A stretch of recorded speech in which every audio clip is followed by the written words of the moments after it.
Since the beginning of civilization, the world has been full of unknown things. Due to their existence, the balance of mankind's peaceful life has been upset. However, no matter how advanced our technology, no matter how great our scientific breakthroughs, there will always be anomalies that cannot be explained. We don't know where they come from, or what their purpose is.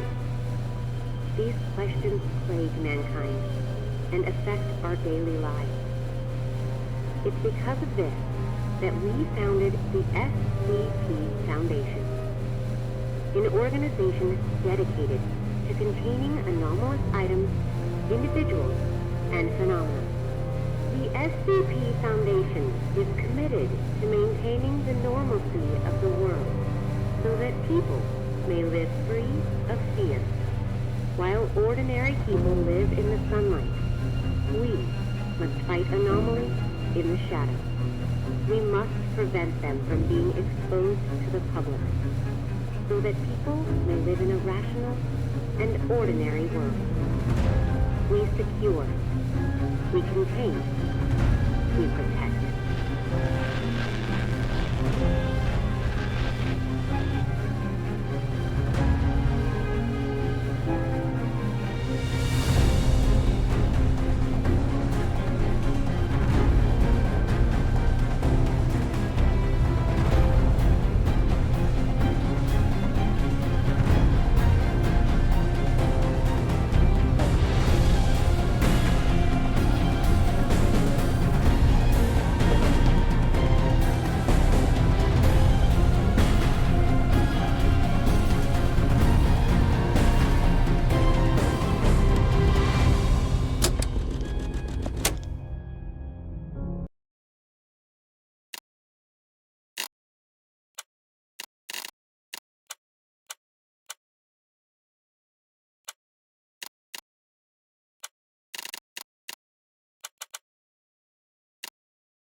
Jason Carter is a death row inmate. In exchange for clemency, he has agreed to work with the SCP Foundation for 30 days. Upon completion of his work, he will be a free man. Jason Carter is now D503.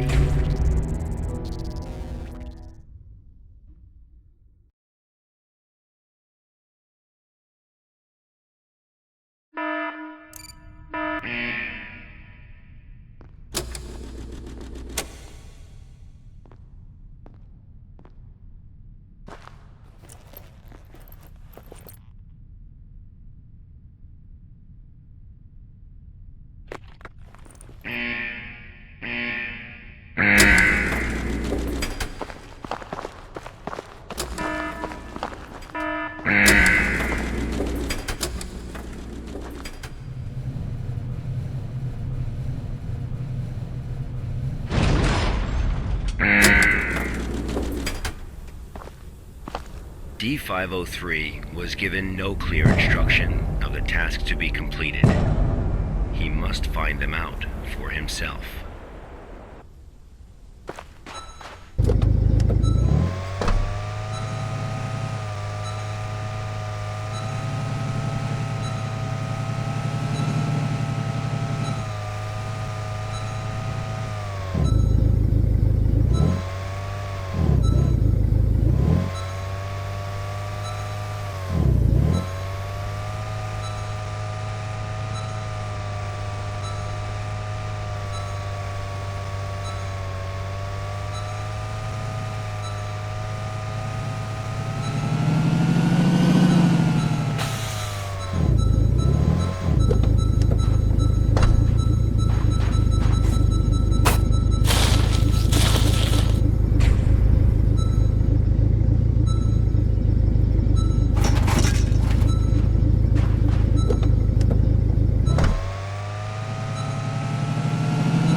This was D503's first day of work.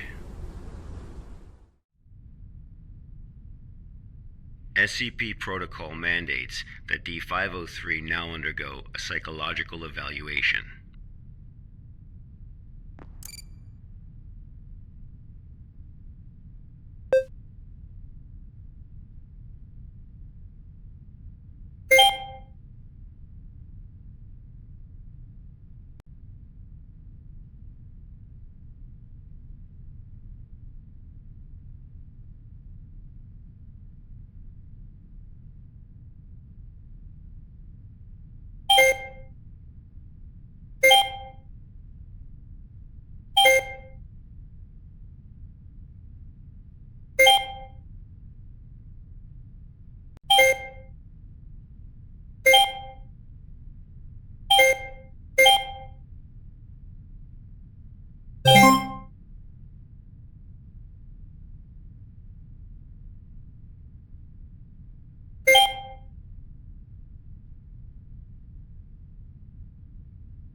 This was the first day D503 psychological data was collected.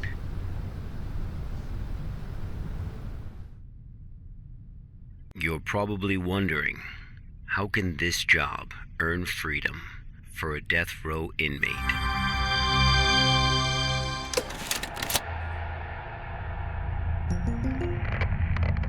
Good afternoon, everyone. I'm Dr. Raymond Hamm from Site 83. Welcome to today's training conference. Today, I'm going to share with you a little project I've been working on called SCP-7457. The desert you saw just now is SCP-7457. D503 is a volunteer who we invited to help us learn more about this desert. Prior to the Foundation's involvement with SCP-7457, 329 people went missing in this area. As a precaution, we have introduced lockdown measures as we attempt to find the cause of these disappearances. As everyone here is new to the Foundation, it will be good for you to learn about SCP-7457. Let me explain how it works. Before we get started, are there any questions?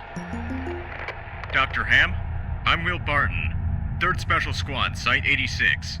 Hello, Will. Before I came here, I thought I had a basic understanding of the Foundation.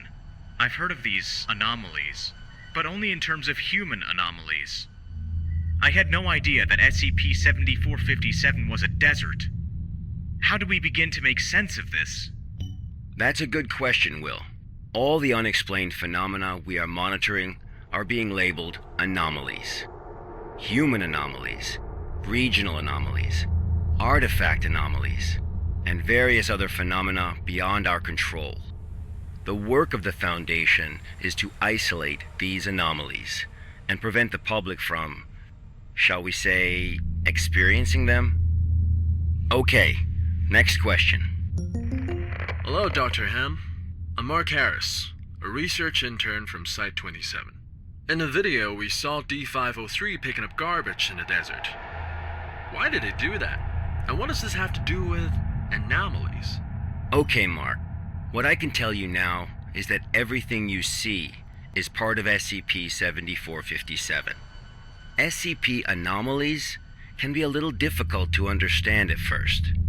Just know that it, or they, have their own rules. Perhaps you'll understand what I mean once we finish watching the video. Okay, let's move on.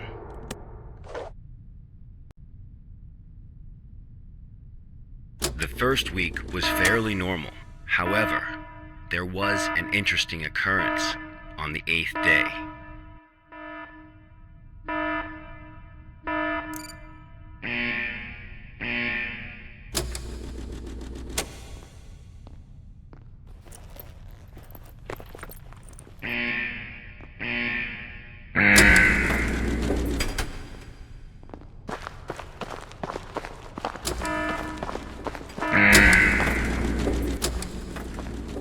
Let's have a look at what happened.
That night, D503's psychological data showed abnormal fluctuations.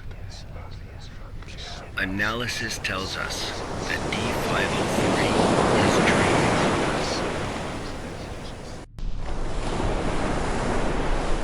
Unfortunately, though, we have no way of knowing what he dreamed of that night.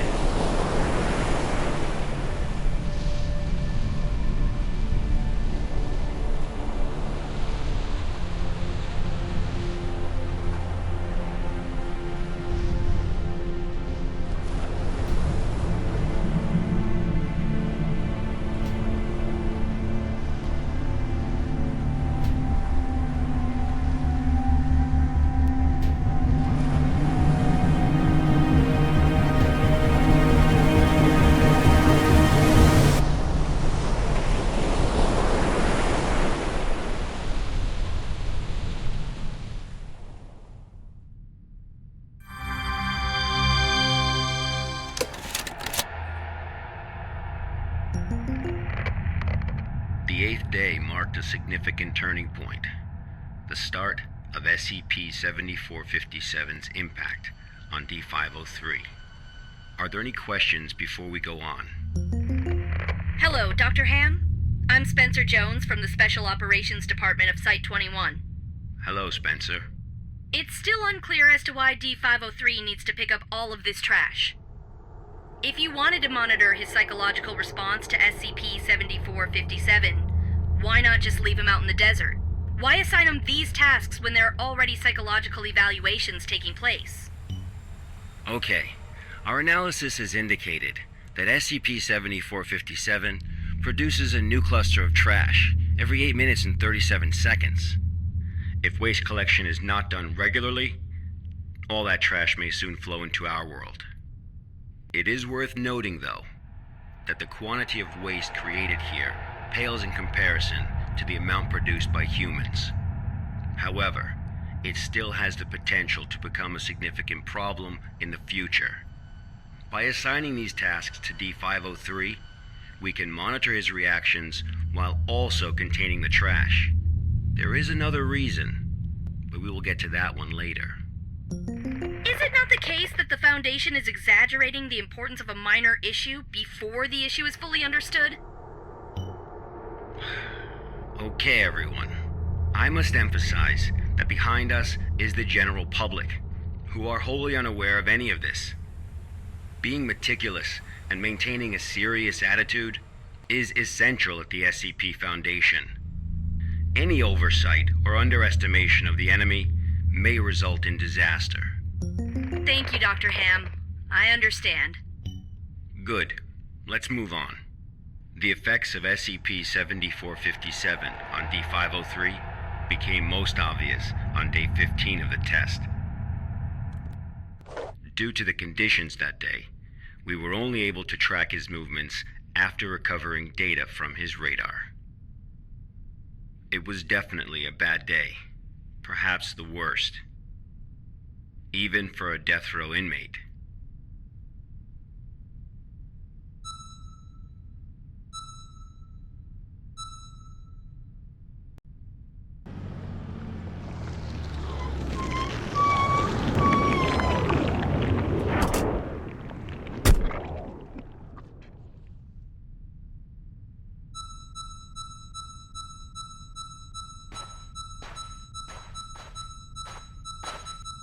D503 found a radar that perfectly resembled his own.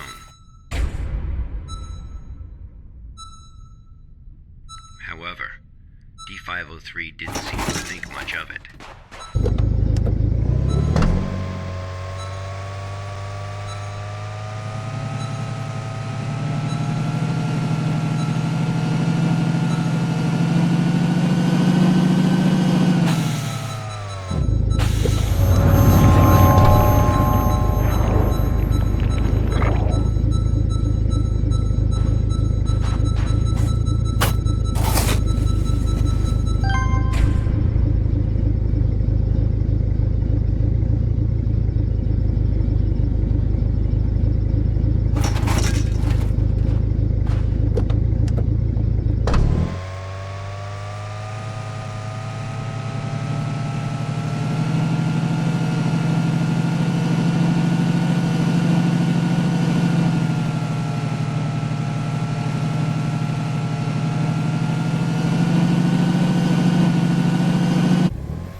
persistent adverse physiological reactions proved to be a challenge for D503. He still managed to complete his work on day 15.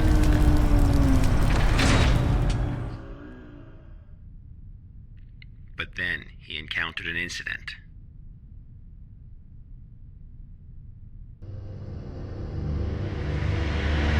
A sandstorm.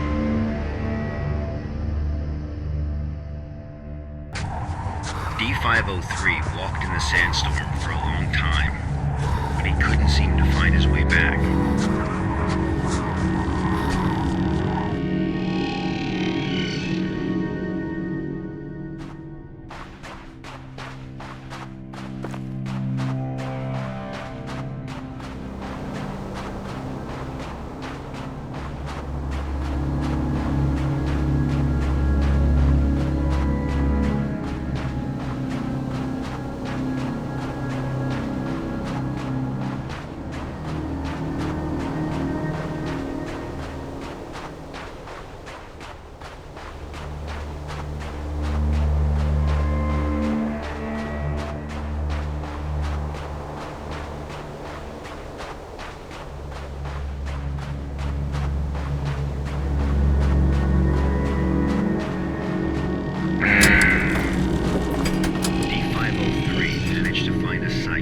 Just as he was beginning to grow weak with exhaustion, a sight he was not familiar with.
Experienced a call from an unknown voice.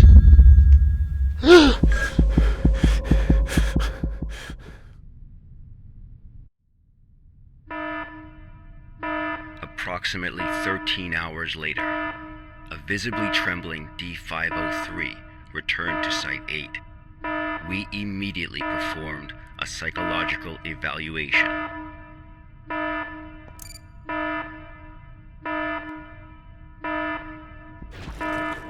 Major fluctuations can now be observed in D503's physiological data.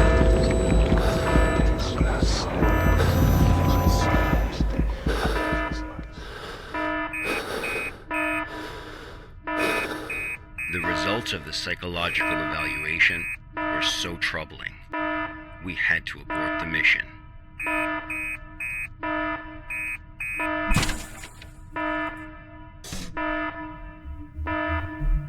D503 was able to break away from the Foundation's control.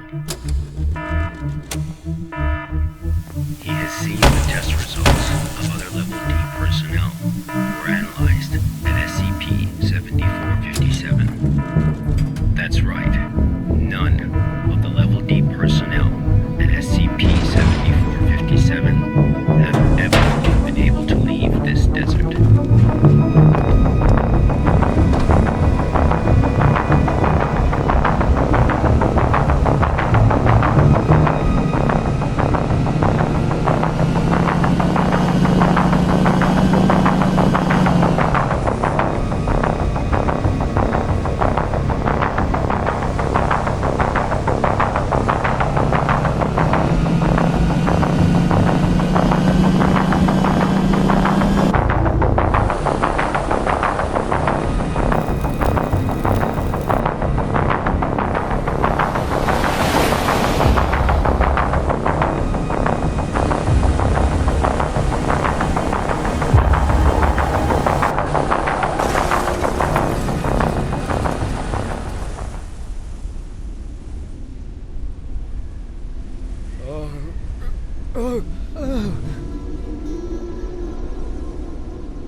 D503 heard the call.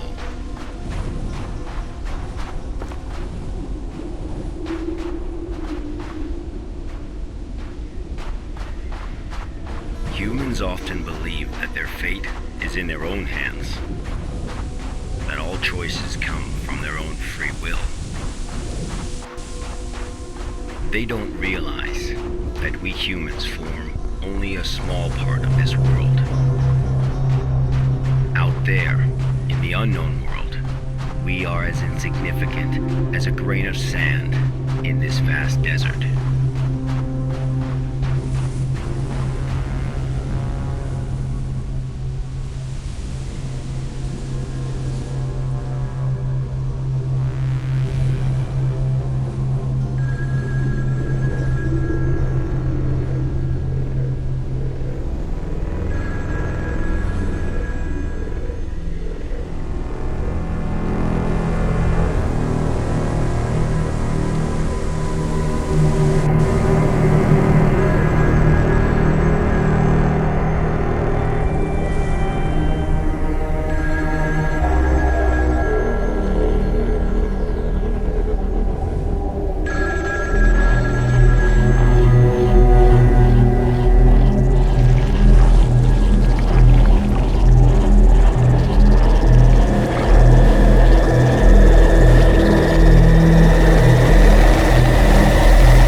Days later, experiment participant D722 found the radar that had belonged to D503. The radar was 31 miles away from the waste treatment facility. All the data we have came from this radar. People entering SCP-7457 will suffer varying degrees of psychological stress within an acute period. It manifests as a range of neurological and mental disorders, as well as severe and unexplained hallucinations. So far, not one participant has left the desert unscathed. The Foundation has tested 31 Level D personnel in an area spanning 2,267 square miles. Our testing continues. When you work for the Foundation, you will face various anomalies. Some can kill you, some may drive you crazy, and some will make you feel that living is worse than death. Let this be very clear. SCP-7457 is just a taste of what you will face in the future. Before joining the Foundation, you were all leaders in your respective fields and industries. Researchers, special forces, FBI agents, national security experts. Well, SCP does not care how smart you are, how accomplished you are. It doesn't matter to them how many doctorates and titles you have. You are no different from helpless ants when confronted with these anomalies. Remember this. It is the most important advice you will receive. Do not take risks. You will die. You are not as special as you think you are. If you encounter an anomaly, put your pride and curiosity aside. Run, because that's the only thing you can do. God won't protect you here. Welcome to the Foundation, rookies. I'm Dr. Raymond Hamm, And this ends the first class of our employee induction program.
I'm Agent Q from the Accident Investigation Department.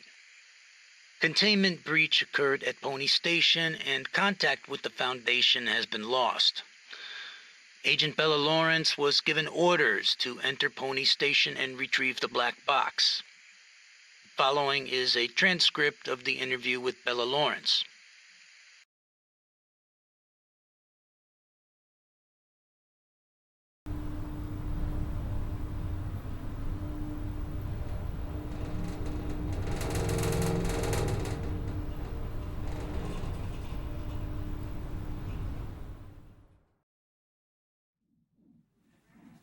Alright, 105.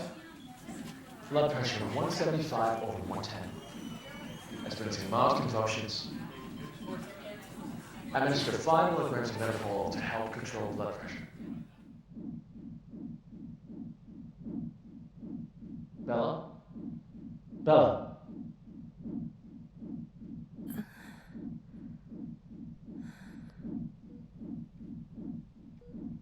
The drugs seem to be taking effect. Go ahead and ask questions. I can't be certain how long she'll stay awake for. Where's the black box, Sparrow?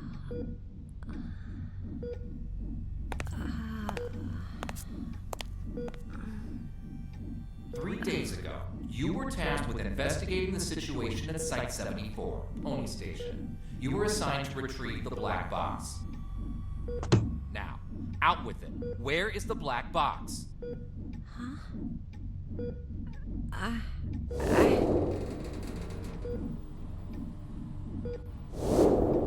I brought it back. I brought the black box back. Don't lie to us! You never brought it back! No, that's impossible. I remember. I completed my assigned task. I swear. Shit, my head. All right, here now. This isn't an interrogation. We are not here to lay blame or point any fingers.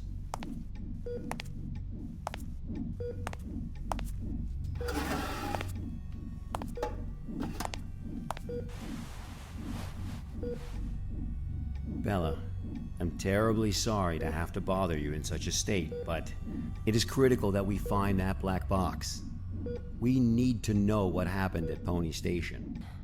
My memory's a mess at the moment. That's fine. We'll take it slowly, step by step. Why don't we start from the moment you received your mission? Tell us what you remember. I'll try. That night. Currently heading to mission site 74, Pony Station. We'll arrive in about 3 minutes. Very good, Sparrow. It's been 48 hours since the Foundation lost contact with Pony Station. SCP-701 experiments there have been ongoing. We have reason to suspect a containment breach. What is my mission? According to Foundation Security Regulation 709S, each site must have a black box placed in a secure area to assist in identifying the cause of an accident, should one occur. Your task is to investigate the situation and retrieve the black box. Black box? Got it. Okay, I've arrived.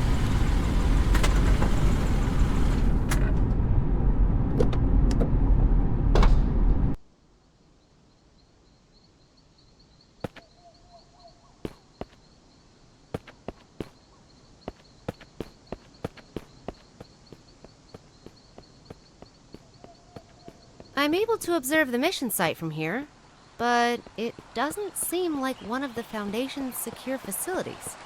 Pony Station, officially known as Site 74, was originally a hydroelectric power station. After it was abandoned, the Foundation repurposed it as one of their sites. Initially, it was used only to contain a few safe-level anomalies, but recently it's also taken over SCP-701. I don't know all the details. We won't know the truth until you retrieve the black box. Got it. I'll complete the task as instructed and retrieve the black box.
I've just entered Pony Station. Retrieve the black box from the lab. Room 705. The elevator. 7th floor. Sparrow. Must. What's that? Bald Eagle, you're cutting out. Damn. This is out of the safe range. I'll place a reality anchor.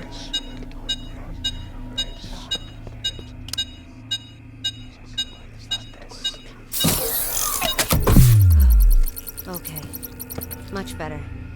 Now let's find that elevator.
Dr. Tyler Cooper. I've heard of this guy. A bit of an eccentric and a thrill seeker.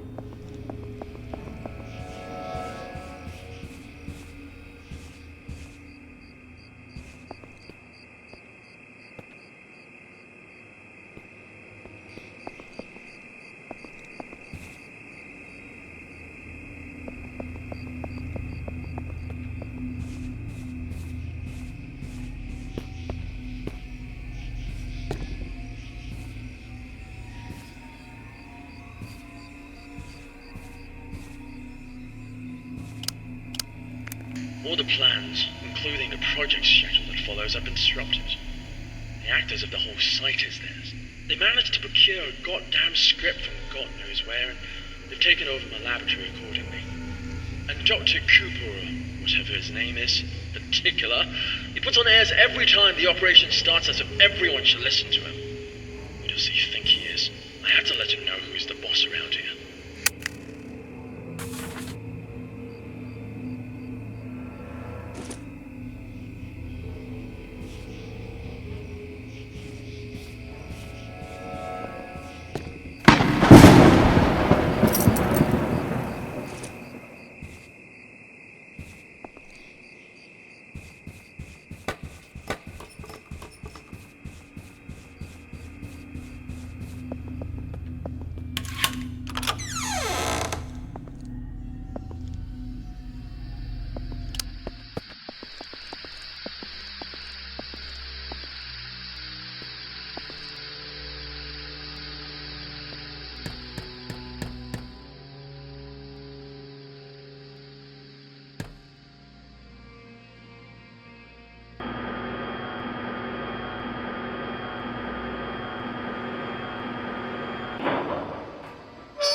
This must be the elevator. To the 7th floor, then.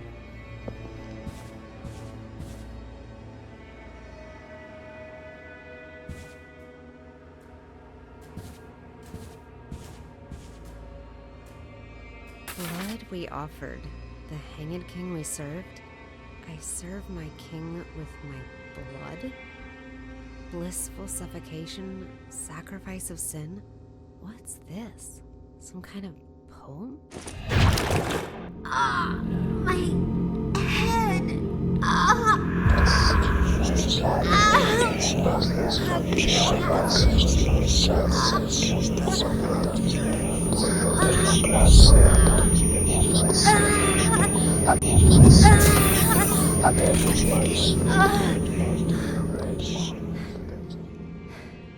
Holy shit.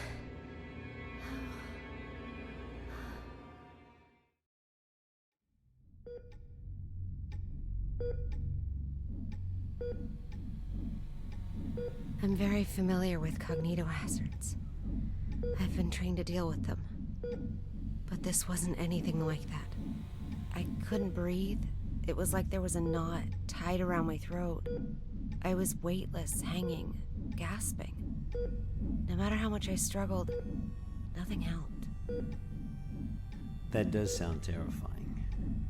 But perhaps it was just a nightmare, though. No. We wake up from nightmares. Not from this.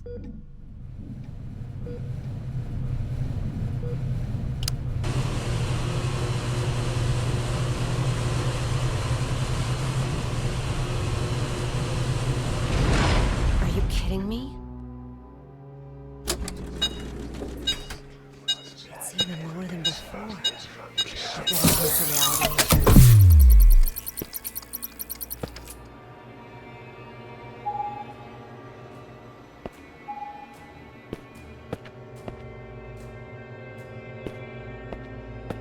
I guess I'm taking the stairs. It's locked.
This cognitohazard.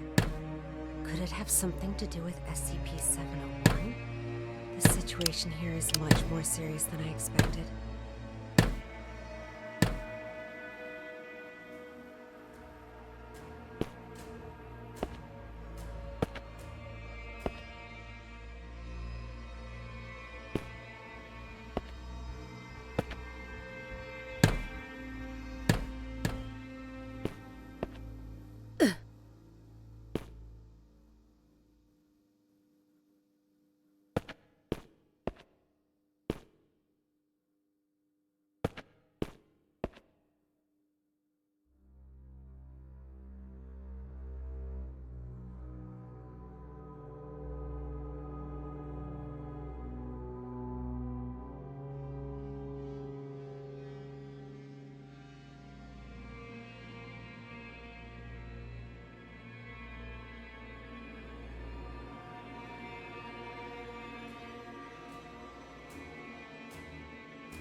It's all very unusual these days.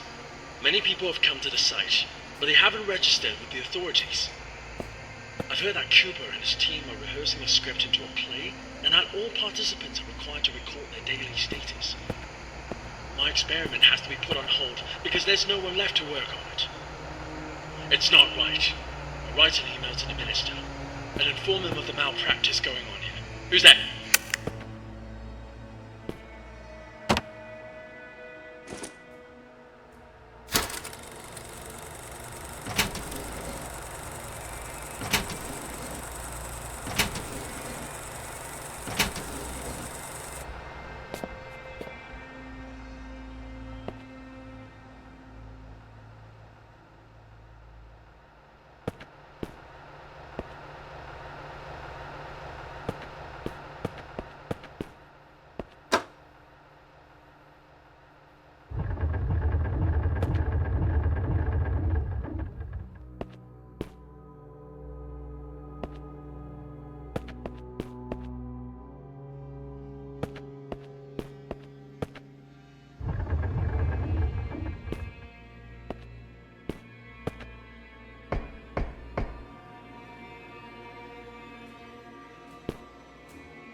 Why would Dr. Cooper need so many volunteers? And what on earth is this SCP-701?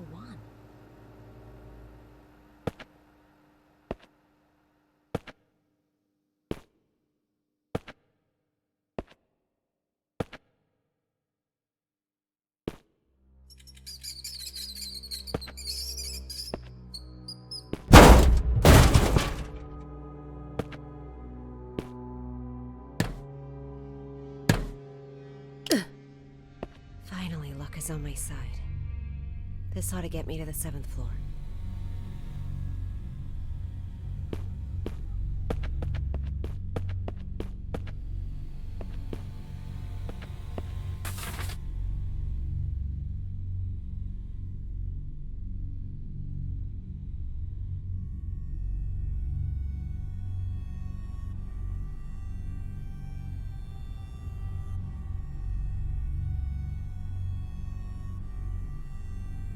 Rehearsal notice?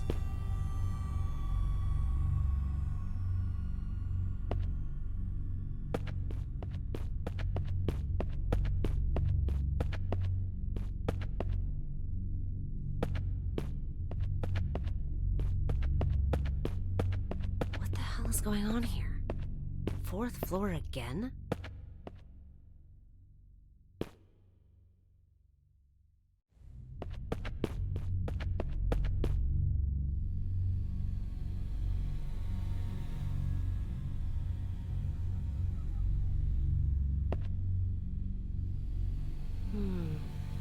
The way out of here might have something to do with these clocks.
I've never seen such a weird body before. The situation is worse than I thought.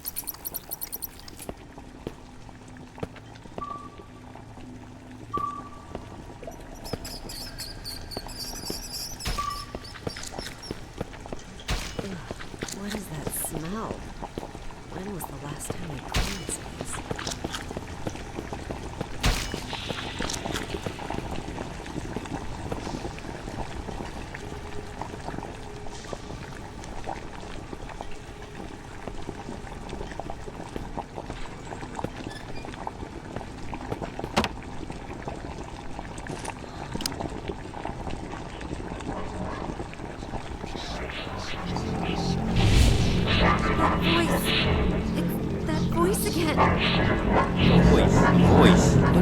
What voice? I serve my king with my blood. Blissful suffocation to Tell us what it's saying. sacrifice of sin. No!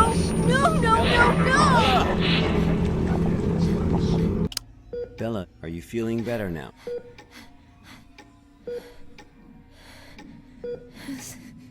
Suffocation. Like a rope. Looped around my neck. Pulling tight.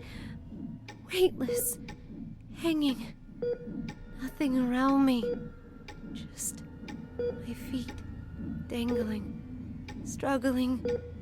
Fighting. It will swallow me. And make me its slave. Bella, you are completely safe here. Nothing can hurt you. Okay, let's continue. The situation there was much worse than expected. Much worse. I knew I had to get in touch with the Foundation. I managed to find a phone, and I called for backup.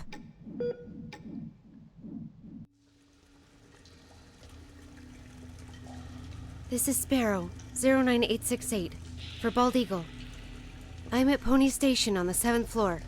The situation here is much worse than expected. I need backup. sure this is actually what happened? What do you mean? Yes. Of course I'm sure. Come on, Bella. Try and focus. What are you talking about? Bella, you never made that phone call. Of course What? Pony Station was completely cut off. There was no contact with the outside world whatsoever. A phone call? That would have been impossible. No, but I saw... What did you see, Bella? Tell us what you saw.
We're evacuating. Damn it. After the show, everyone went crazy. Some hacked themselves. Some killed each other like beasts. That damn evil white monster. This was all destined to happen when he brought in that script. Everything that happened here is all Cooper's fault. It's their fault! This will be the last recording from the experiment. The hydropower plant was shut down forever. And no doubt my experiment will also... What's going on? What's going on? Ah!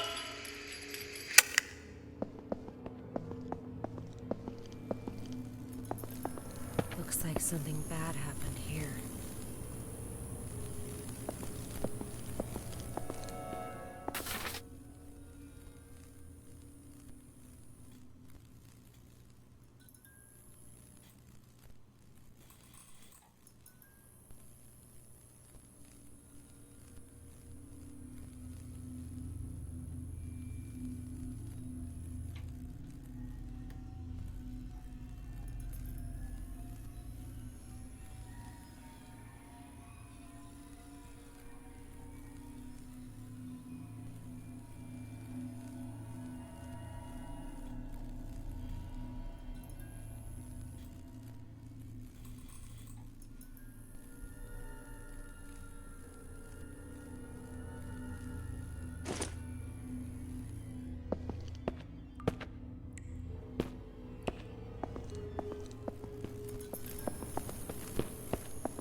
rehearsals?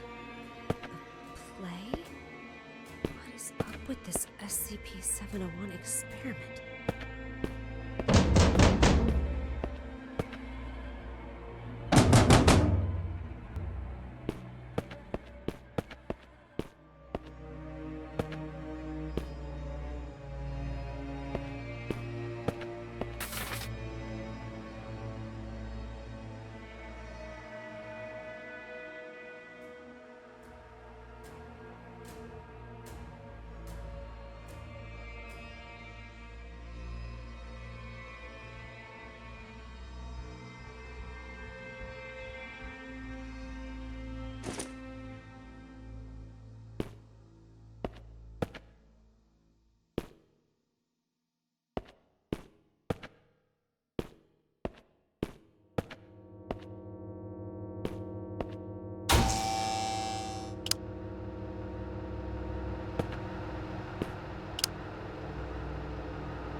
Why does it look like they're all going to the same place?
We really need you to tell us the truth here.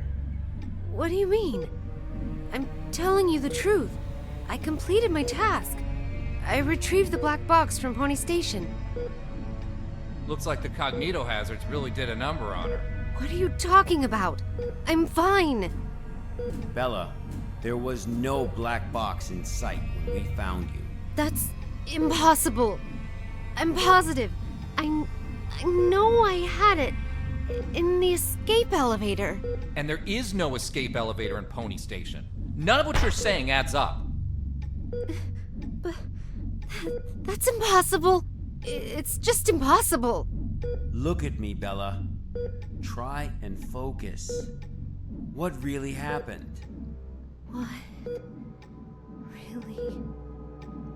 happened?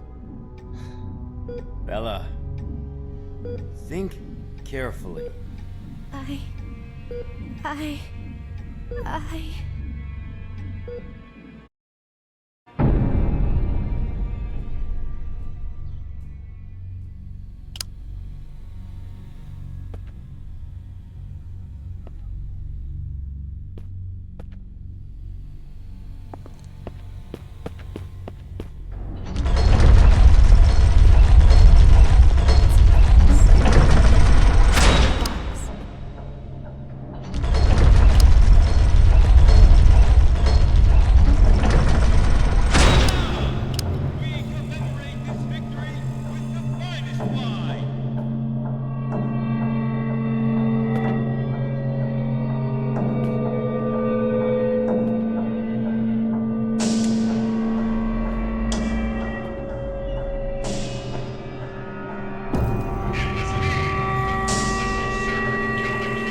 Not again.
Will have to be locked down. That much is for certain.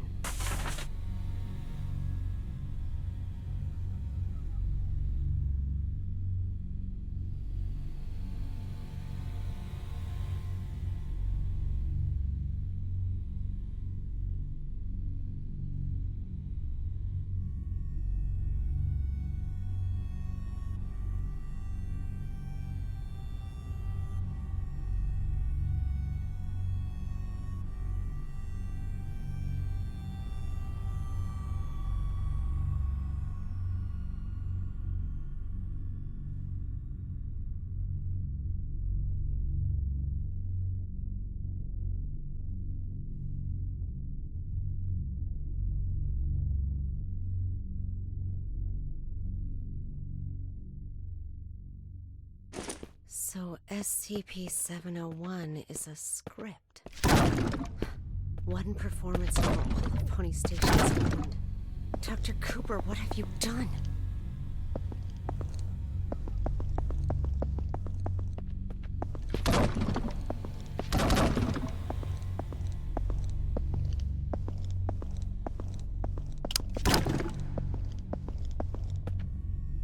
It's those mannequins again.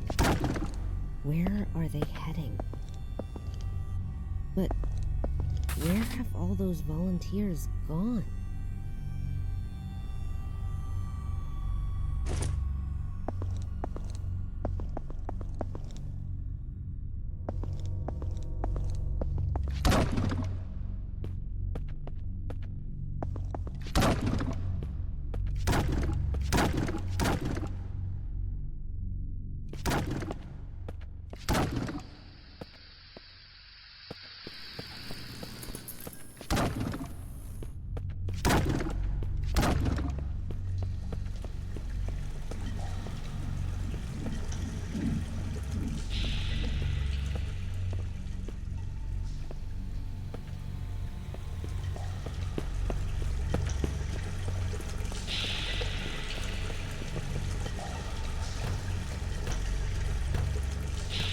Holy fuck.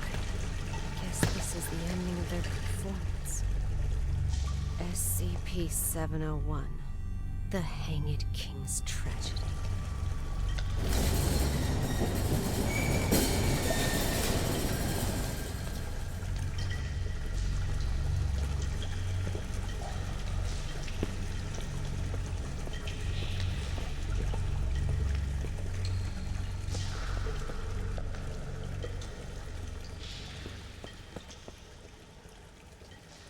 I serve my king. Who's there? With my blood.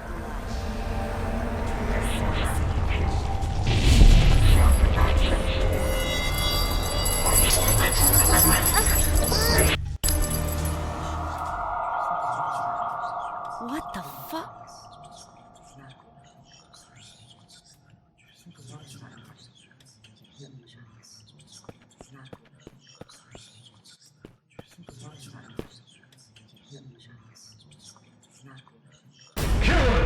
Sacrifice his head and seek redemption with his blood! Kill him! Kill him! A despicable usurper does not deserve the glorious crown!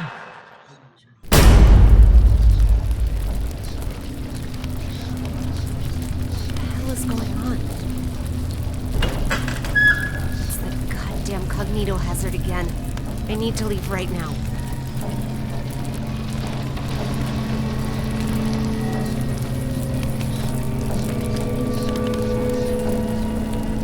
This or blood is the Hanged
With my blood, I serve my king. With my blood, I serve my king. With my blood, I serve my king. With my blood, I serve my king. With my blood, I serve my king.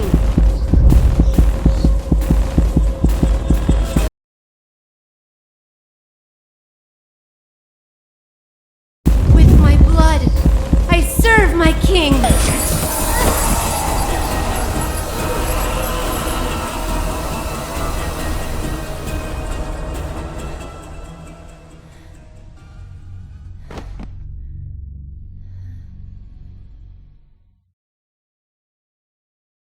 Her condition is unstable. I've just injected her with a sedative, but you need to let her rest for a while.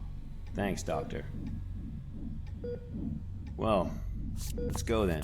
What? We haven't found the black box yet. You still don't get it, do you? Get what? What do you mean? A black box is merely a vehicle for recording the truth.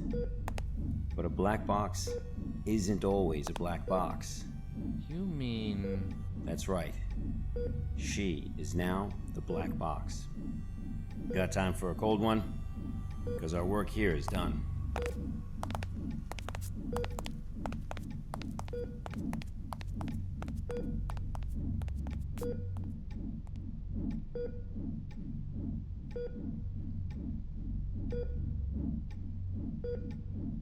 I serve my king with my blood. Blissful suffocation. Sacrifice of sin.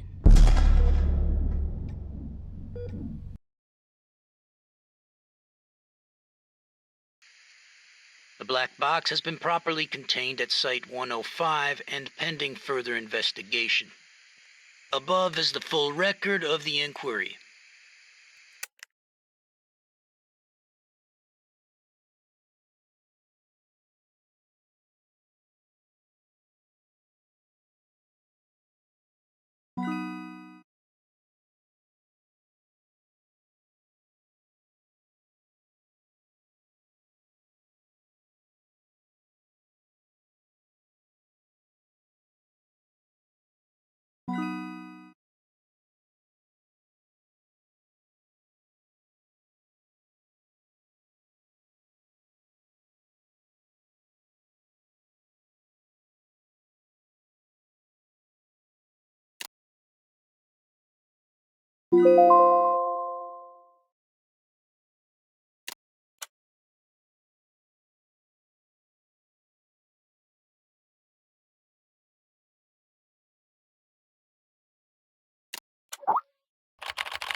There are many stories in this world. Some are read widely all over the world. Some are hidden in dust and known only by a handful of people. Today I'm going to tell you a story no one else has heard before. A real story of mystery and wonder and adventure. And then you too will become the guardian of this story. The story takes place in a world of long ago. The hero of our story is a little boy. His name is Daniel.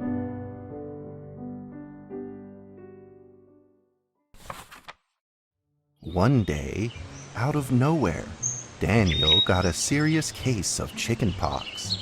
It made him look like a strawberry. To make sure he didn't spread it to others, Mrs. Page, the principal, had him isolate in an attic.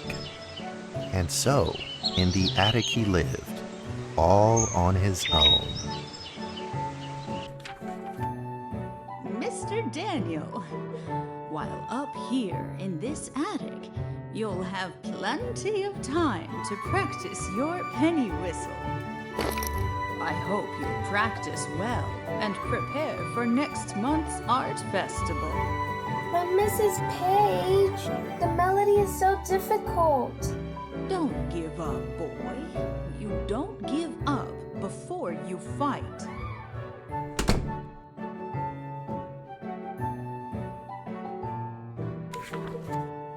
Daniel was reluctant at first, but he trusted Mrs. Page, and he knew he should listen. And so he practiced the penny whistle.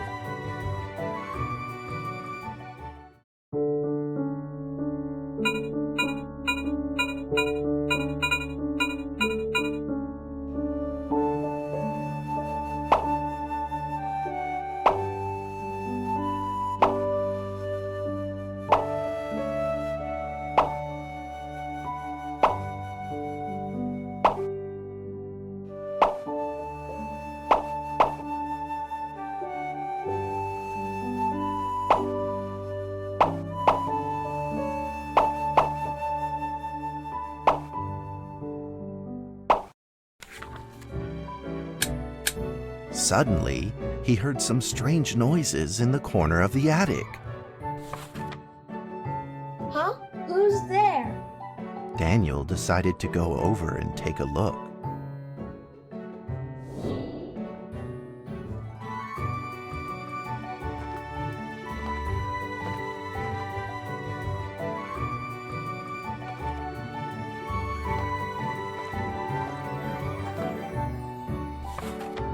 It was a mousetrap, and there was a red origami paper dragon inside of it.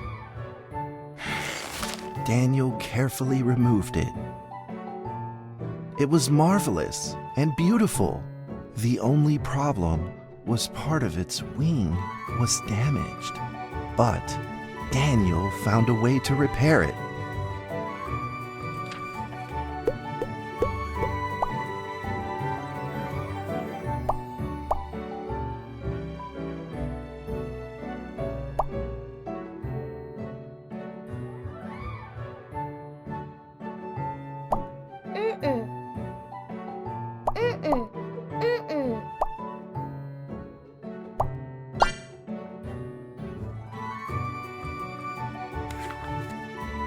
Daniel held the repaired paper dragon high up in the air, imagining that it soared over all the world below.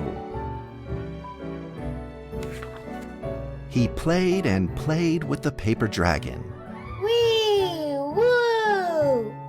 Dragon! Soar! In the warm afternoon sun, Daniel had to fight his eyelids just to keep them open.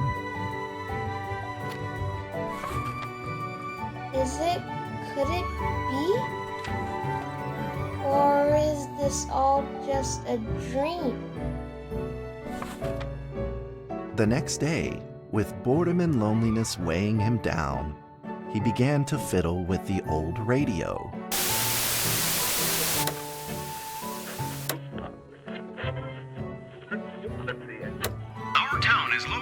plains where earthquakes are not particularly common.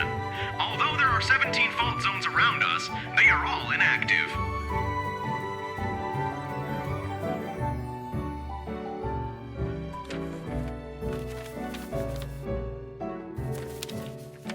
A scrunched up ball of paper rolled over to his feet. Where did this paper ball come from? Just as Daniel went to pick it up, the ball suddenly came to life, and it rolled away. Daniel chased after it.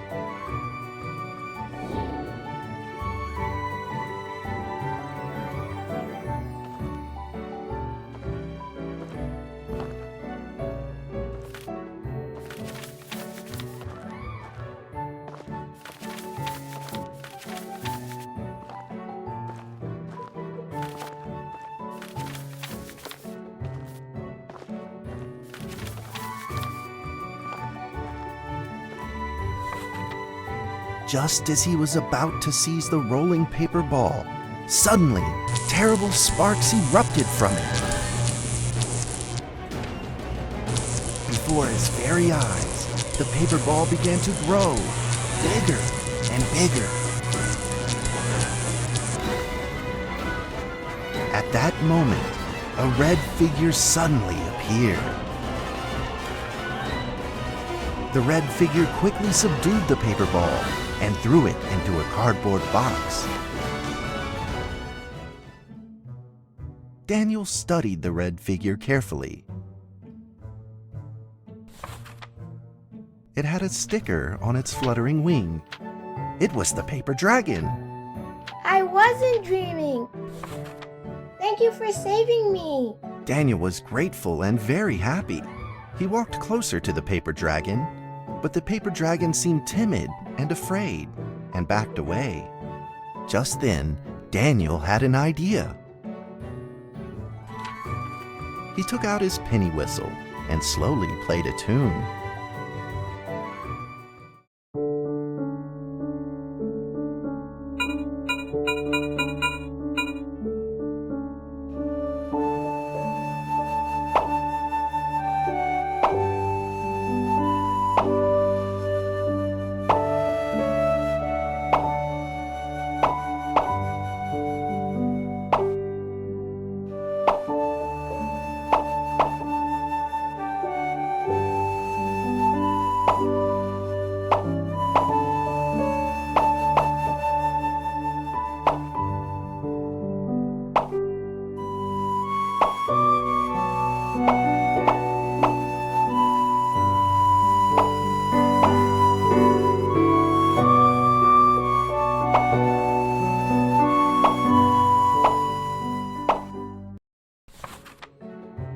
The paper dragon enjoyed the sound very much.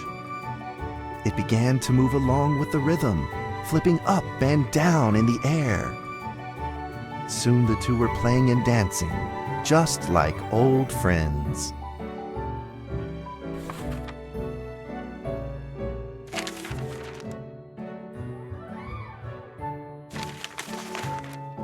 The paper dragon traced out a beautiful arc in the air, communicating with Daniel in a unique way.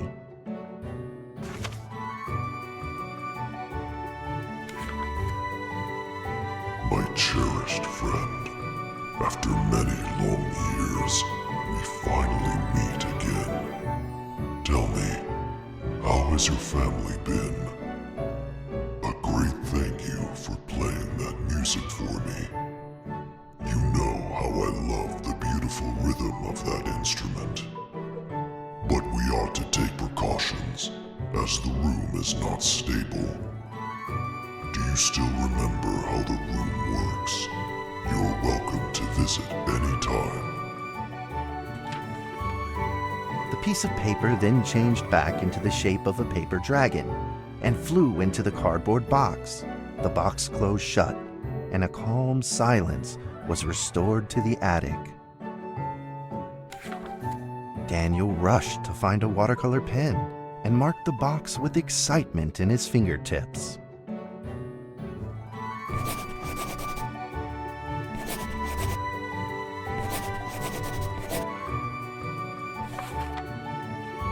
Over the next few days, the paper dragon came out often to play with Daniel. During this time, Daniel introduced many of his friends to the paper dragon.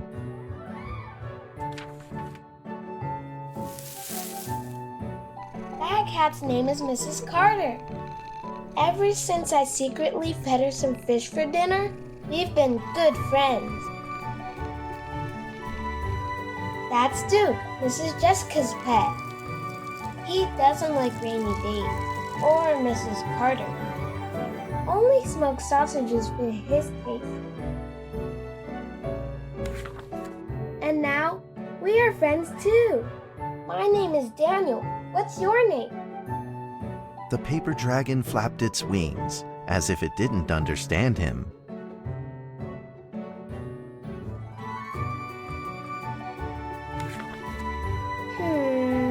Well, since you like the sound of the penny whistle so much, why don't I just call you Penny? I'll keep practicing to make it sound better. Daniel and Penny then played baseball together in the attic. Let's play cat.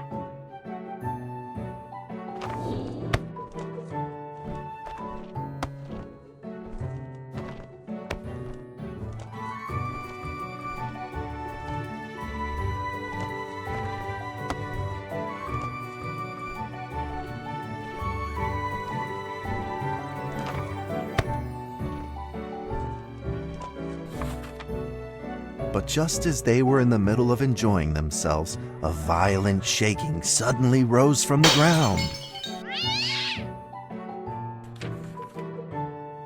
The stubborn earthquake is back at it, folks, and it seems even stronger than last time. At this moment, the box suddenly shot open, and thick clouds of smoke billowed out, followed by several paper balls.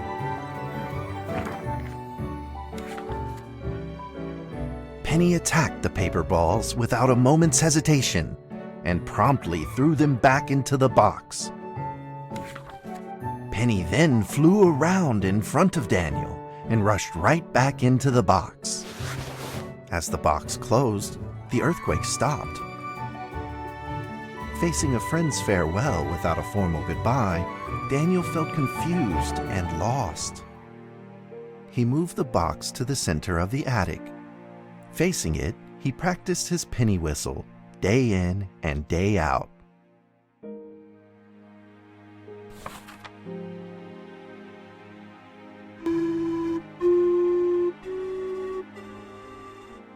As the days went by, Daniel's playing became smoother. One day, the box suddenly began to move. Huh? 1, 2, 3, 4. This time there were 4 paper dragons. But they weren't alone. Enemies began to jump out of the box too. Earthquake! Another earthquake! This time it's reached a magnitude of 5.8! In that small attic, the 4 paper dragons fought fiercely against the paper balls. This time, the paper balls used new tactics. They clumped together into a single monstrous ball of paper. It began to shoot strong bursts of electric sparks at the paper dragons as they flew through the air. As they were hit, the paper dragons fell from the air, one after the other. Seeing the injured paper dragons, Daniel felt very distressed and anxious. Just then, one of the paper dragons painfully started to fly and gathered the remainder of its power. The paper dragon transformed into a great beam of light and dove straight down to pierce through the monstrous paper ball. And then came another paper dragon. The monstrous paper ball was blasted to bits, exploding into smaller paper balls. Trembling, they struggled to escape back into the box. The sacrificed paper dragons were reduced to swirling shreds of paper, and a silence pervaded. Peace and tranquility were restored once again to the attic. Daniel saw the remaining 2 paper dragons lying on the floor, badly wounded. He rushed to grab some stickers and treated them at once.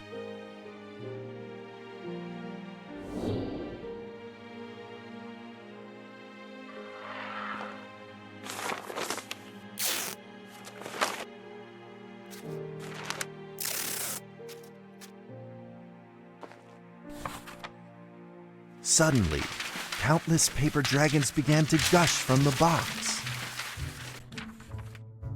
The 2 wounded paper dragons were repaired and began to fly. Like 2 colored threads, they merged with the other dragons, flying in unison. The dragons moved like a tide, flying freely through the attic. Daniel eagerly took out his penny whistle. He showed all his paper dragon friends the results of his hard work and practice.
In the sweet melody of his playing, Daniel felt himself enter into the world of dragons.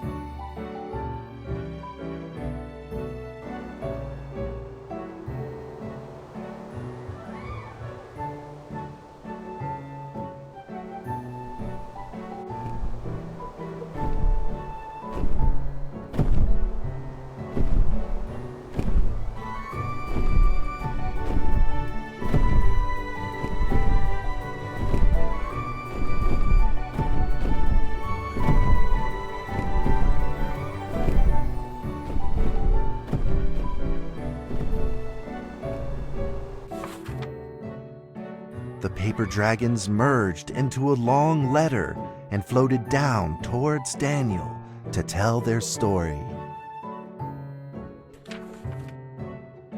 After the last war, the fantasy world enjoyed a long spell of peace and stability. But now, the giants have returned. They have launched ferocious attacks, trying to invade your world through the room. We are prepared to launch the final defense. Then we will have to destroy your room, for it is the last remaining entryway into your world. Please believe this farewell will only be temporary. We will not be apart forever, and we will never forget our eternal mission of protecting you. At that moment, the paper dragons flew back into the box. Daniel still couldn't fully understand what the paper dragons had meant, but he had a vague feeling in his heart that he may never see his new friends again. A few days later, Daniel's chickenpox had fully recovered. He could now play the penny whistle very, very well. But the paper dragons never returned.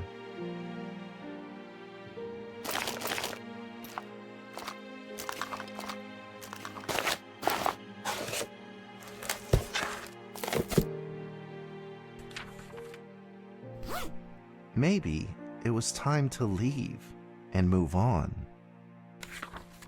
Earthquake warning! Magnitude 6.2! A massive earthquake is hitting our town! All townspeople, please leave your houses immediately and move to safe open spaces!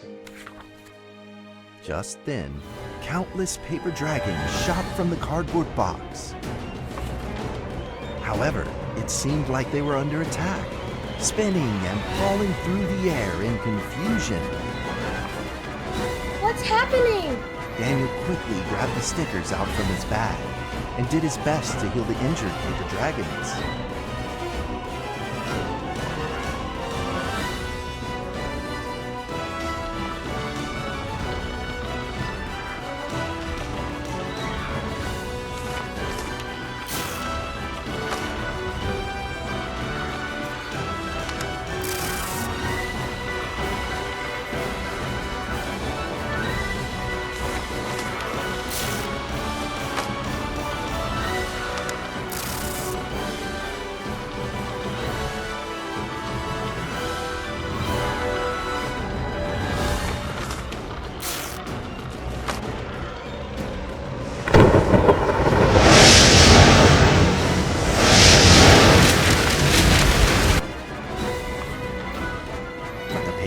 Swarmed together and pushed Daniel away, subduing him firmly in the corner. He couldn't move. Suddenly, ominous clouds rose from the box, and a violent lightning flashed through the room. The figure of a giant slowly emerged from the thick clouds, and the entire attic became overwhelmed with its evil aura.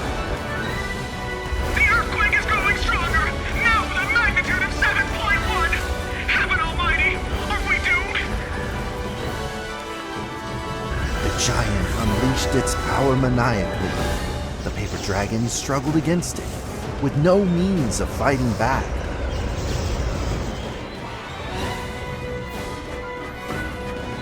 At this critical moment, two paper dragons shined brilliantly. Together, they heroically crashed their bodies into the giant. Daniel thought the giant had been defeated by the paper dragons, but soon he found that things would probably not be so simple. The giant's figure could still be seen in the thick smoke, looking evil and terrible. The attacks of the paper dragons had had no effect, and the giant had only grown stronger. It fought back with a new ferocity. Dragons were simply no match for it. The earthquake is going stronger still! The greatest disaster this town has seen in over 100 years! My heavens! Will this nightmare ever end?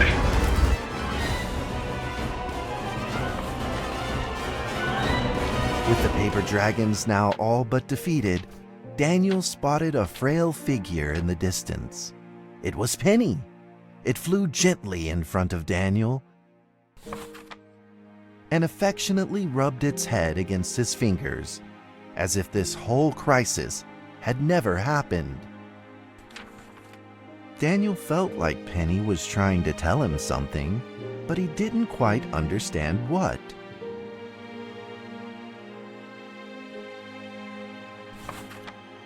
Penny then left Daniel and soared into the air with a determination in its wings. Suddenly, the other paper dragons seemed to be summoned. They flew through the air, all together in unison, responding to the call without an ounce of hesitation. At that moment, Penny turned into a great red beam and rushed fast towards the giant. The other dragons followed, shining together like a shooting star. At that moment, Daniel seemed to see a real dragon flying. No!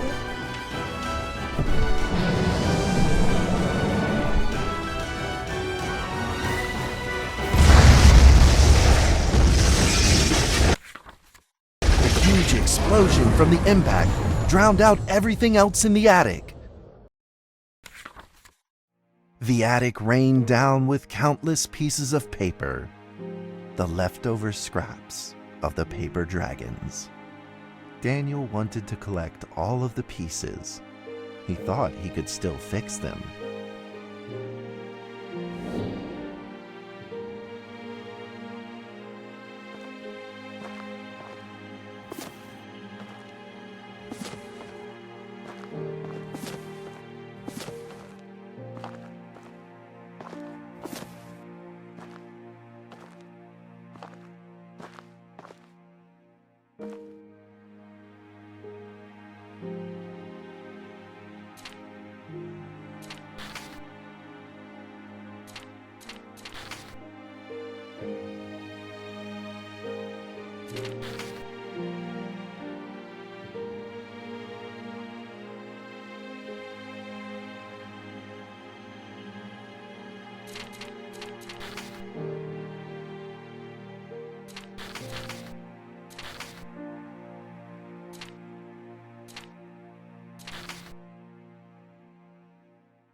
Goodbye, my friend.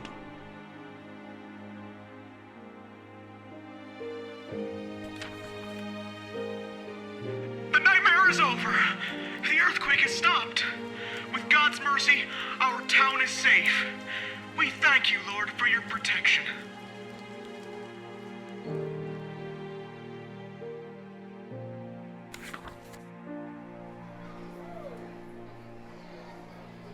A few days later, the art festival was held as scheduled.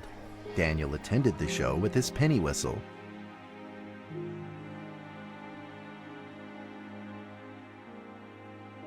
And now, Daniel Trevor will perform a penny whistle solo of a song titled Fly With Me.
And that's how the story ends. Now, you might be wondering, what happened next? Are there still paper dragons in the world? Well, that's a difficult question to answer. But I believe that they are still protecting us somewhere in this world, just like they promised they would, forever, into eternity.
D6744, please provide your identification code according to the mission letter.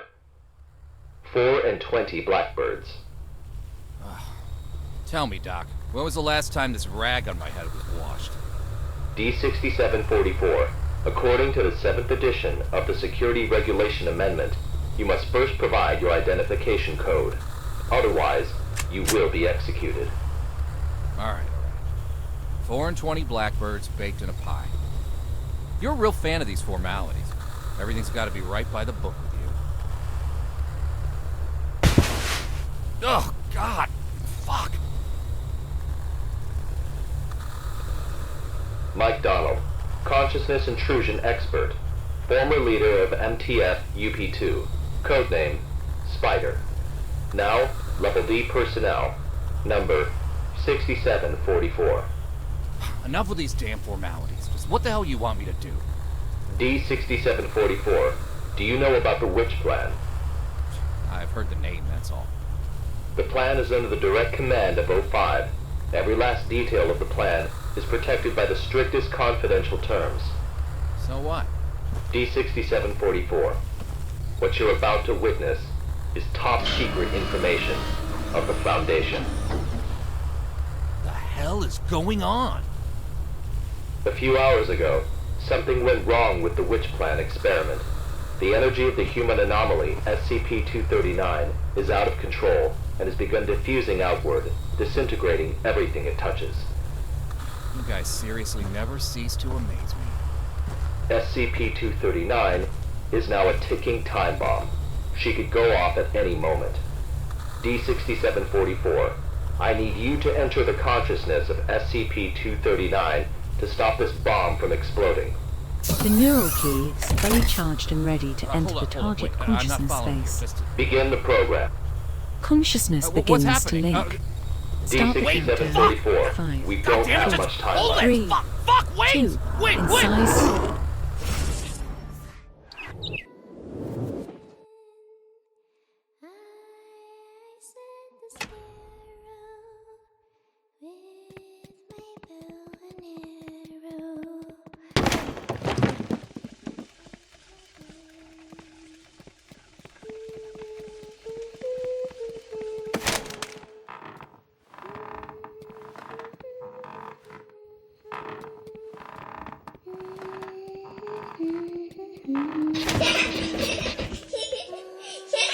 D6744, can you hear me? Son of a bitch! Fuck you! The situation is urgent. If you were still the way you used to be, you would have done the same. Hello there? Hey, wait! D6744, what did you see? A little girl, but she ran away when she saw me. That little girl is SCP-239. What else have you discovered?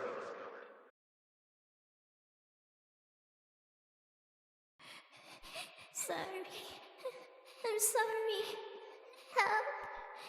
Help me. The girl's consciousness is severely damaged. That probably explains her total loss of energy control. Then how should we proceed?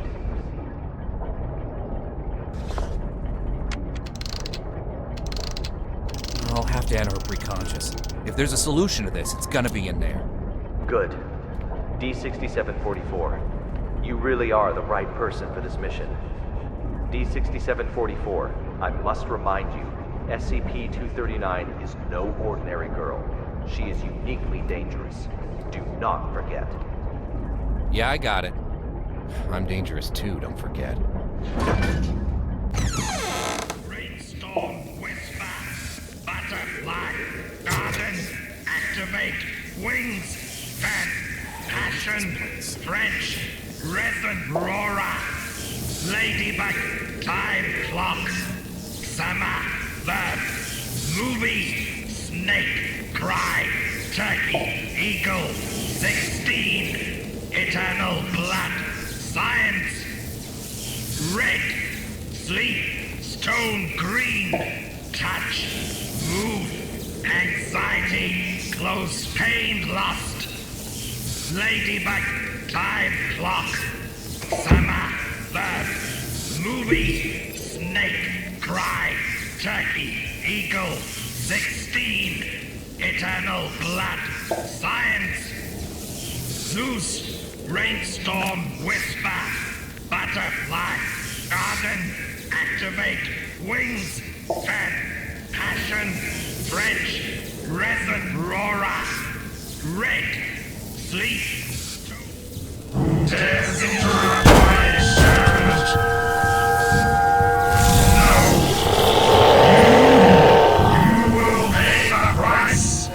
Holy mother of...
We are now conducting ability control test number 125 of SCP-239. Okay, let us begin.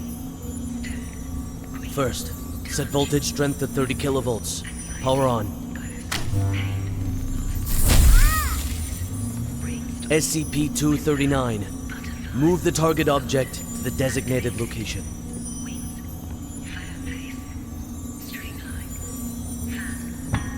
Ability control test number 125 has failed. The voltage intensity must be insufficient.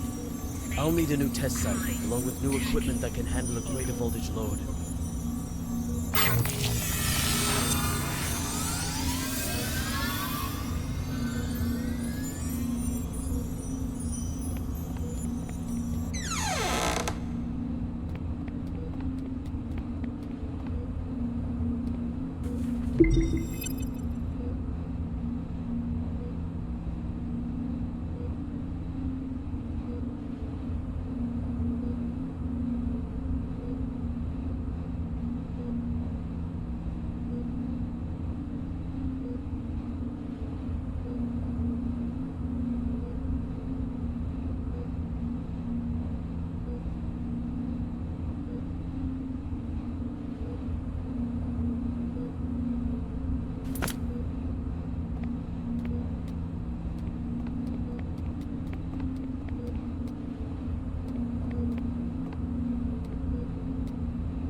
Bird's Nest calling D6744. Do you copy? Copy. The energy of SCP-239 is still diffusing outward. What's your situation? Situation's more complicated than I thought. I'm gonna need more time. Be quick about it. I got it. Quit rushing me.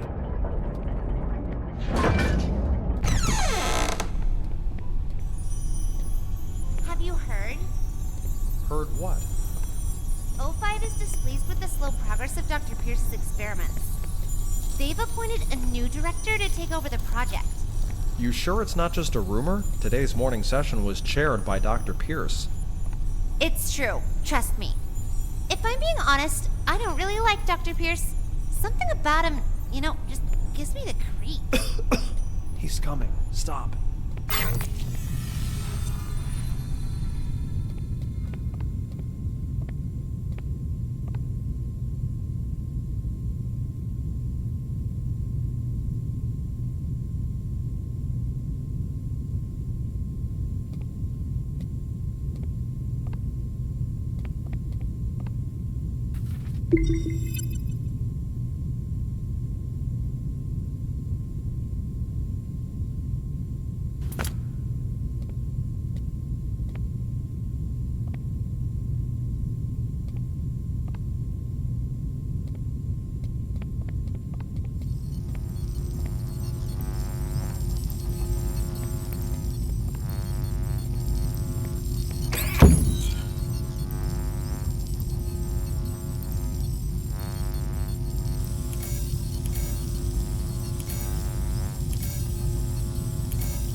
How are the preparations for the experiment coming along? Equipment's been checked. Everything is ready. Good. Anything to be aware of? Sam went to the counseling room after yesterday's experiment.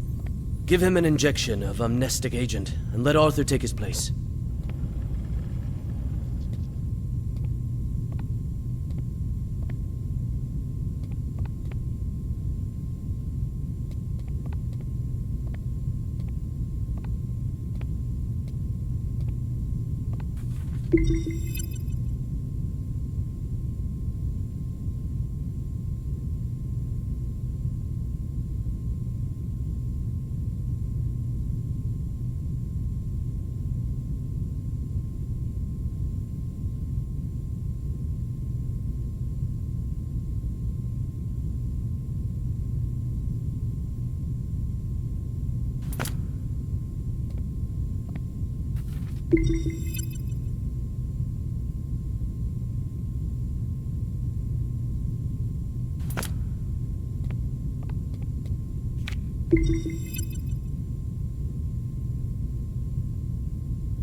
Try again.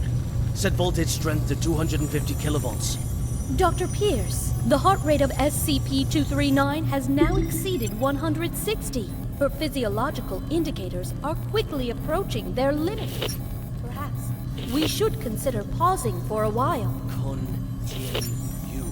Pressurize. Set to 250 kilovolts. Go. Now. SCP-239. Pay close attention to my instructions. Crush that car in front of you.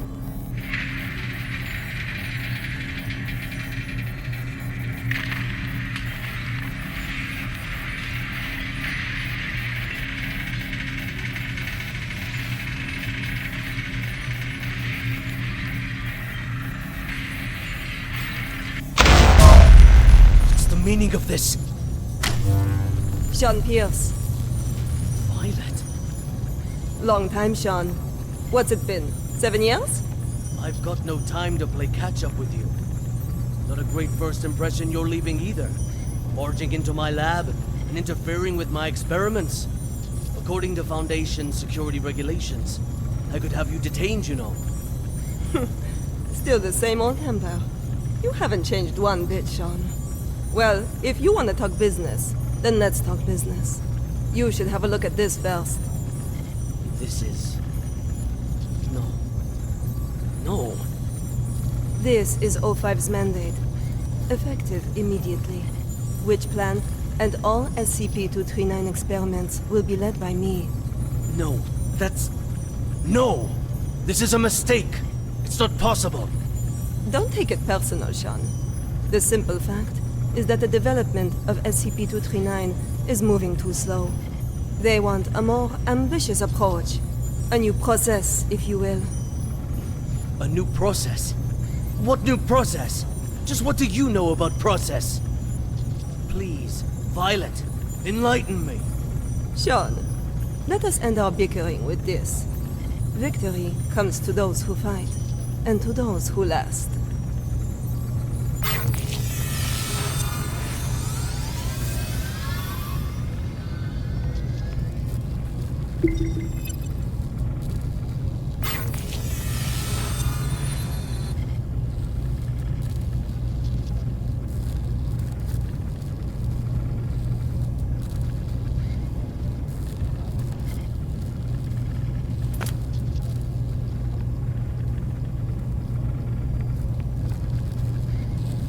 Who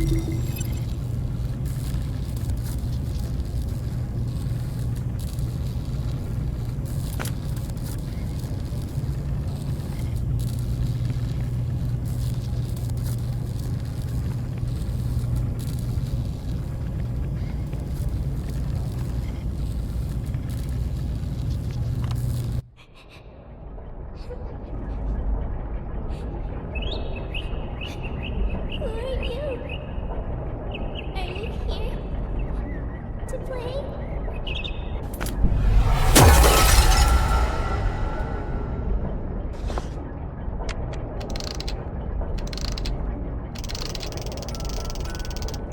Bird's Nest, do you copy?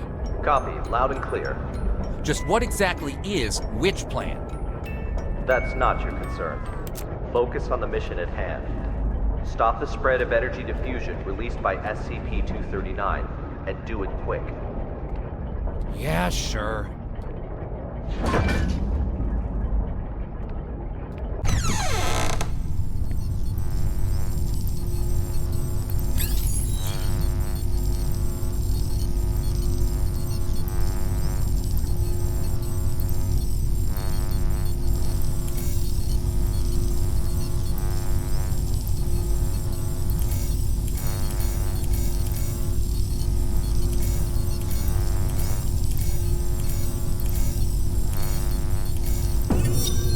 Director Tattoo.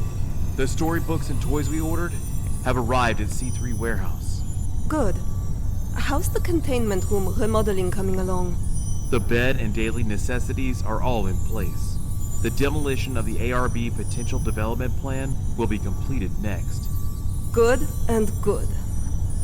Now, how about the formal meeting with our little princess?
Hello there! Hold on a second. I'm not gonna hurt you. Hello there, Tim. God damn it. Are you having nightmares? Monsters. Monsters. Scared. Scared. When you feel scared, just close your eyes. Imagine something beautiful, and those terrible things will disappear. Who are you? My name is Violet Tattoo. You can just call me Violet. I will take care of you from now on. No one will hurt you ever again.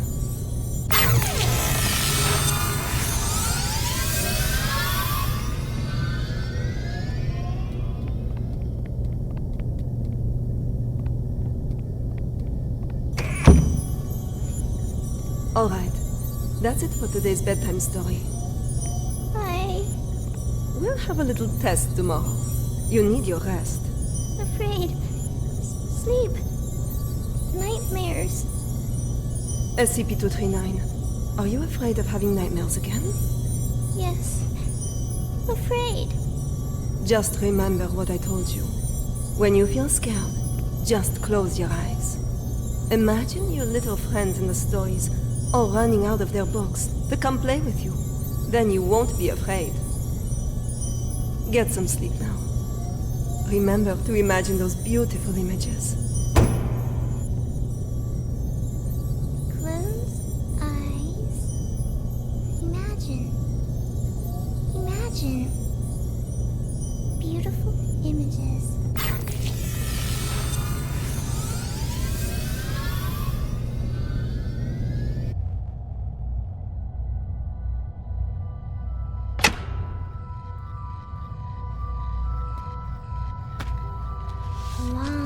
Long time ago, there was a robin.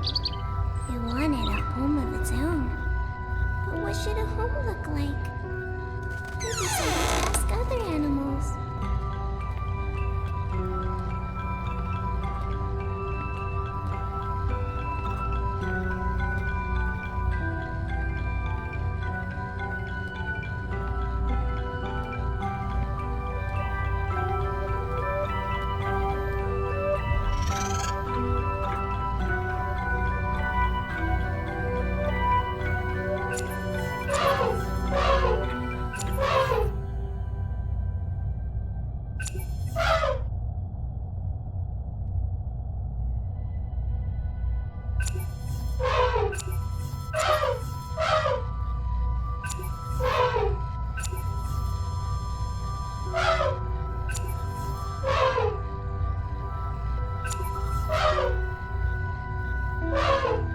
The robin needs an elephant. It says the house should have very strong floors. Strong enough to support my weight. The robin shakes his head.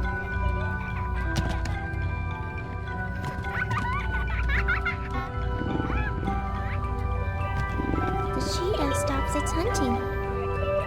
It pulls back and whispers.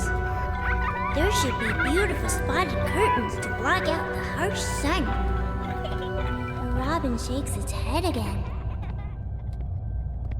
The giraffe speak from way up high. The house should have a high roof, and plates should hang from the ceiling. The robin flaps its wings and flies away. The hippos let out a loud yawn. House should be built in a pool, so we can bathe anytime and sleep anytime. The robin shakes off the water droplets and flies away.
The whole prairie is my home. The robin shakes its head and flies away.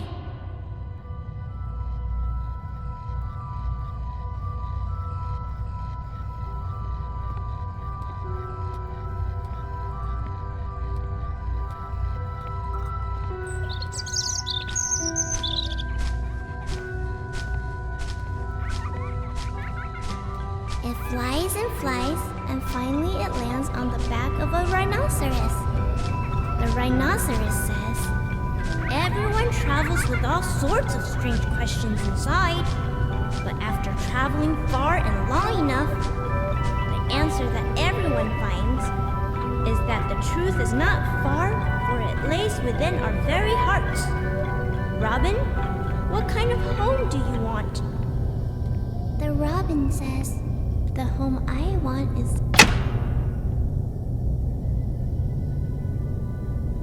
SCP-239, what are you doing? What's going on here? What's happening? SCP-239, we have to work and rest according to plan. But Alex, clear up the mess. At once, Director. SCP-239, this is all for your own good. You must be obedient and complete tomorrow's test. After that, I'll give you a gift. A gift? All right. Back to sleep now, SCP-239.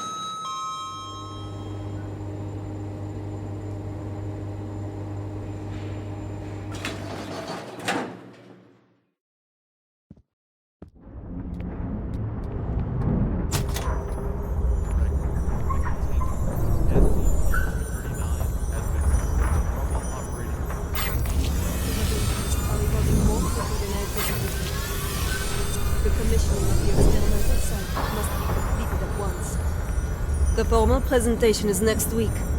I'll see to it, Director. What shall we do with these creations of SCP-239? Destroy them.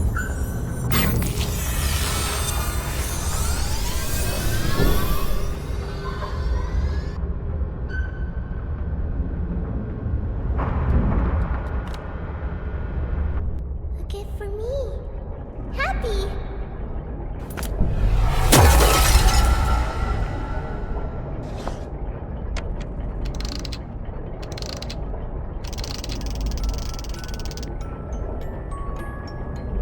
Hey, you there? D6744 calling Bird's Nest. D6744 calling Bird's Nest. What the hell are these guys up to?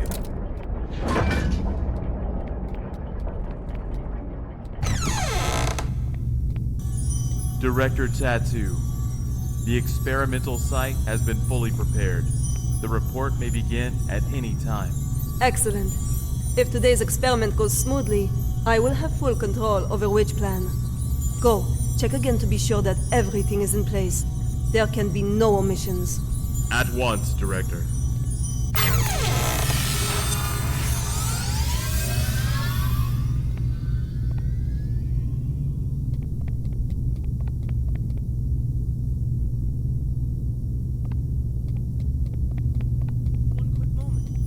Dr. Pierce, as you can see, I'm very busy at the moment. We'll be presenting Witch Plan's progress to the O5 Council shortly. Right, yes, that's just it.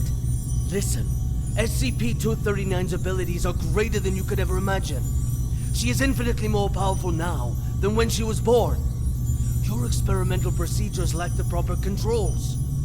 Any mistake, no matter how minuscule, could have irreversible consequences. Dr. Pierce, let us not forget that it was your previous missteps that caused us to miss the ideal incubation period for SCP-239. If we don't cultivate her using my method, the window of opportunity will be closed for good. But listen, if you go about it using your method, you will repeat the accident that happened 7 years ago. You do remember, don't you? Heisenberg, Freeman, Claire? Enough, Sean! Don't you dare bring up their names.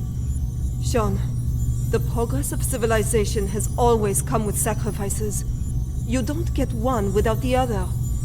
To have the chance to harness the abilities of SCP-239, no price is too great. Violet, You are playing with fire. Dr. Pierce, it's time. I suggest you go to the first floor to get front row seats to civilization's next leap of progress. Violet! Listen to me! Violet!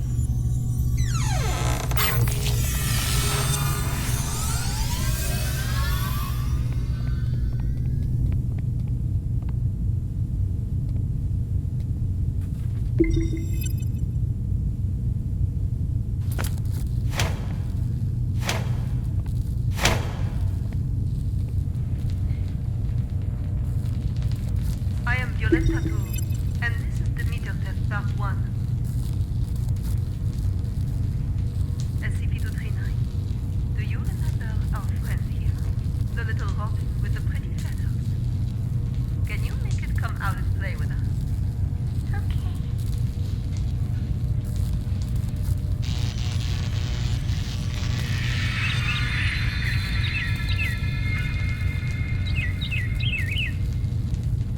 Good, SCP-239. Very well done. Alright, let's continue with part 2.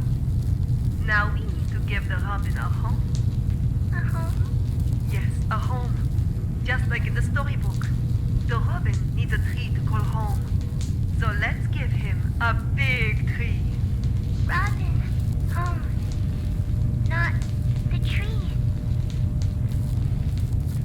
SCP-239, you just need to listen and follow my orders. Come on now. Let's give our good friend the robin a big tree. Home. Not tree. SCP-239, I need you to follow orders and make a tree. SCP-239, if you don't follow orders, there will be no more nice things for you. No toys, no storybooks, no pretty decorations. Back to that cold, ugly room. You don't want that, do you? No. No. Then make the goddamn tree for me. Everyone, no need to panic. This is all standard. SCP-239 will have a slight effect on the current when using her abilities. It's perfectly normal.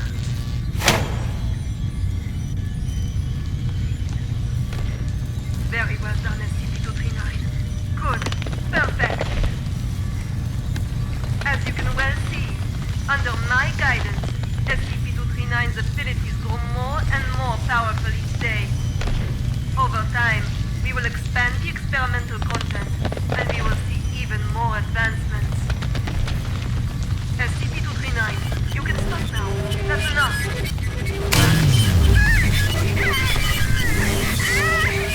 Stop it, SCP-239. That's an order. Stop now.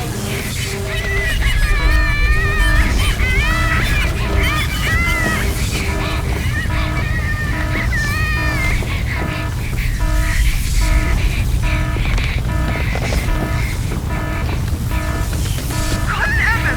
Why won't it open? Sean? Sean!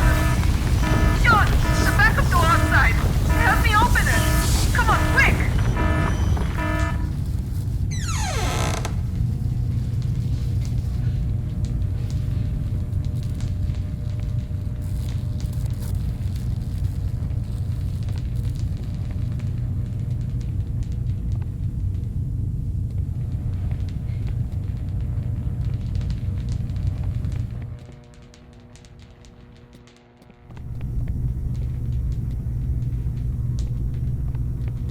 Stop it, SCP-239. That's an order. Stop now.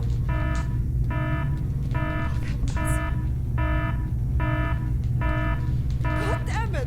Why won't it open? Sean? Sean! Sean! The backup door outside! Help me open it! Come on, quick! Violet, I told you you were playing with fire. Cut the bullshit and let me out! She's lost her mind! What are you doing? Open it! Open the damn thing! No. No, Violet. I can't. What? What do you mean? SCP-239 is out of control. Why would I open the gate? What the fuck are you saying? Open it! You're right, Violet. victory comes to those who fight, and to those who last. Talking crazy, Sean! This is not that! Open the fucking thing! An accident of this magnitude! It's just what I need to prove myself. Sean!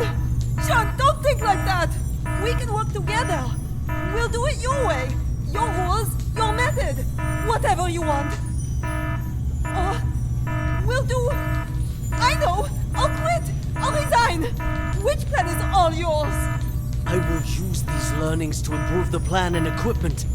I've never been so certain of success. No, Sean. Let's not think like that. Let's talk things through. You have proven invaluable, Violet. You will not die in vain. No, Sean, no. No, no, no, you fuck! You fucking Sean! I quit! Sean! Is you... Ah!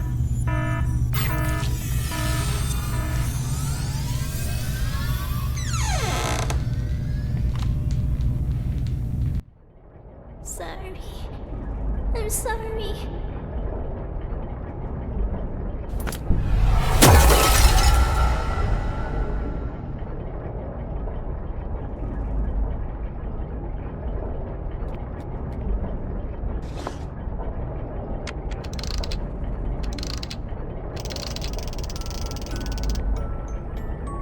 D6744. The energy output is getting out of hand. How much longer? So this is the witch plan, huh? Are we anything more than tools to you? It's not about that. This is about saving the world. Either you fix this, or we're all screwed. It's what I'm doing. Then move your ass and do it already. Yeah, suck my nuts. Quitting the Foundation was the best damn decision of my life.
I now present to you the ARB Potential Development Device 2.0.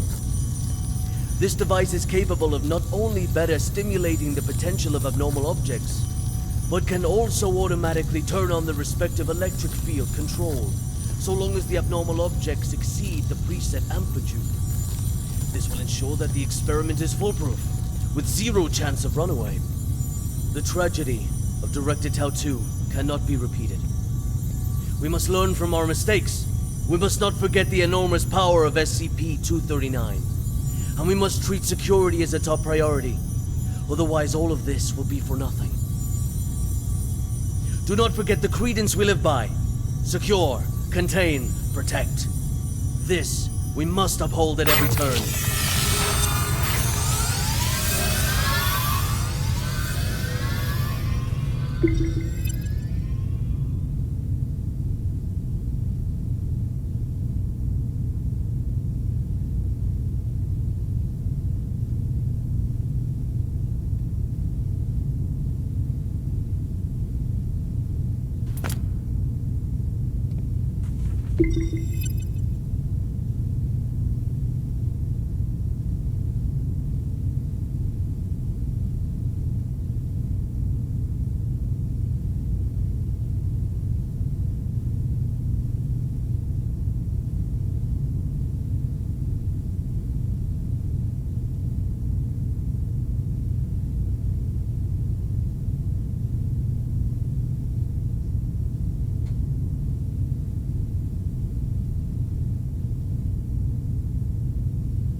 Hi, hello. It's okay. I just want to talk. No. Stay away. What happened? It's not your fault. Away! Oh, shit. You will all die! Die! You will all die!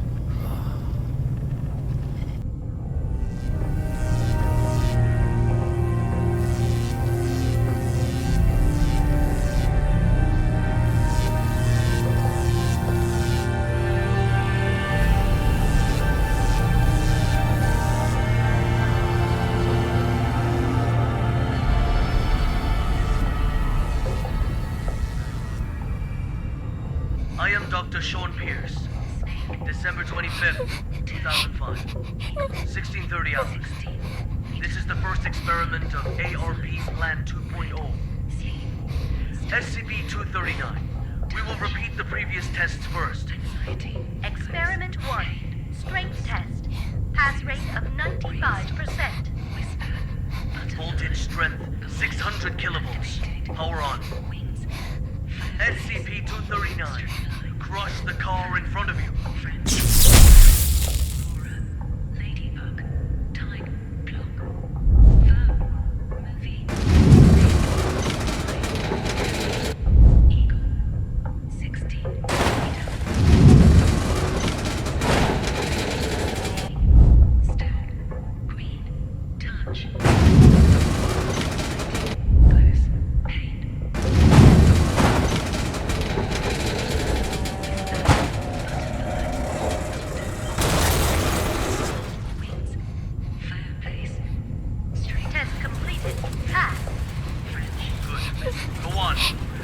Experiment 2.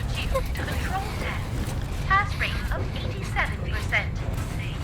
Voltage strength 700 kilovolts. Power on. SCP-239. Put the fragments on the ground back together.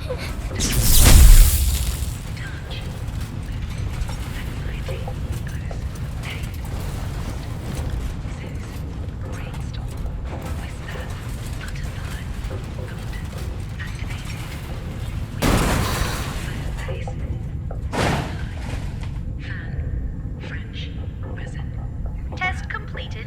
Pass. Good. We'll now begin the new test. Experiment 3. Creation test. Pass rate indeterminate. Voltage strength 800 kilovolts. Power on. SCP-239.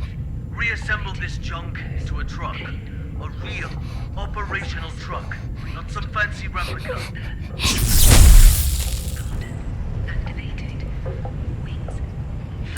Very well done. Don't you understand what I said? Reassemble that goddamn truck! Very well done.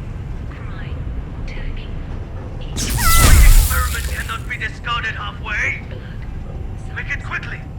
Just like what you did before.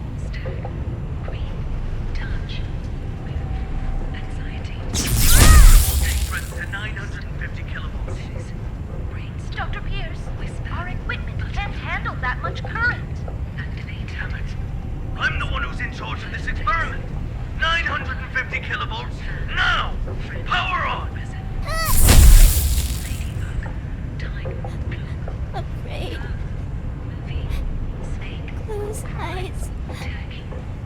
Imagine. Imagine.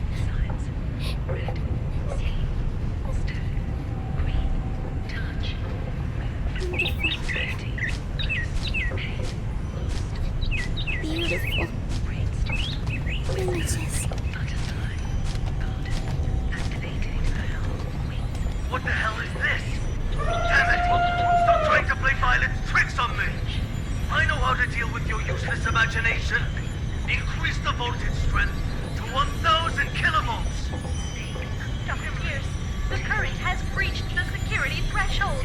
If left to overload, the device could explode at any moment. Get the hell out of here! Come on. This is for victory! Do not fail me!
D6744. Nicely done. Hold on. The outflow of energy of SCP-239 has subsided and is now beginning to dissipate. We have regained control. Just hold on. Again, a job well done. The synapse is now ready to be disconnected. Can you just hold the fuck on and listen for a damn change? What's the matter? The problem hasn't yet been solved. She's still lost deep in her mental anguish. That's not our concern. The crisis has been averted. Innumerable lives have been saved.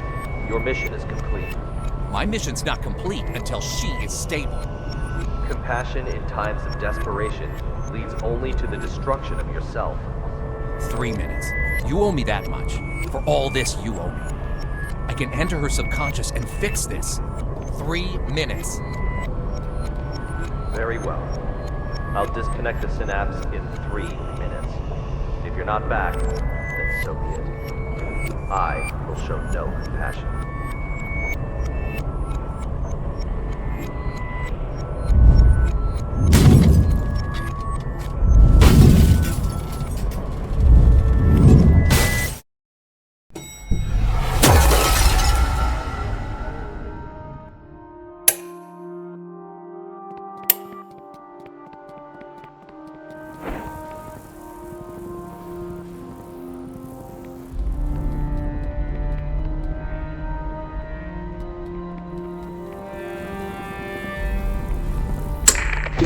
Team Honey Badger has entered the value anomaly area, now quickly approaching. Good. Proceed.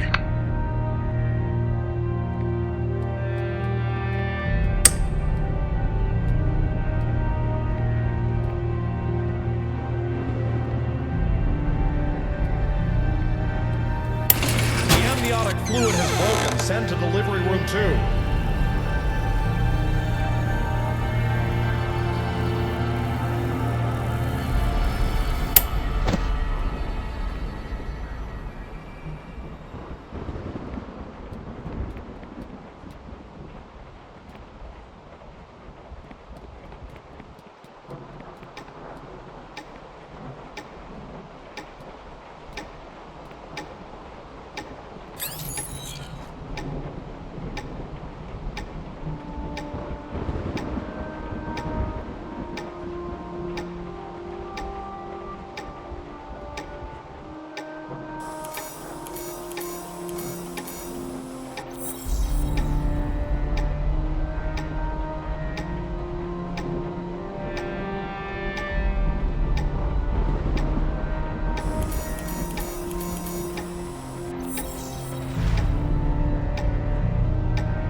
What's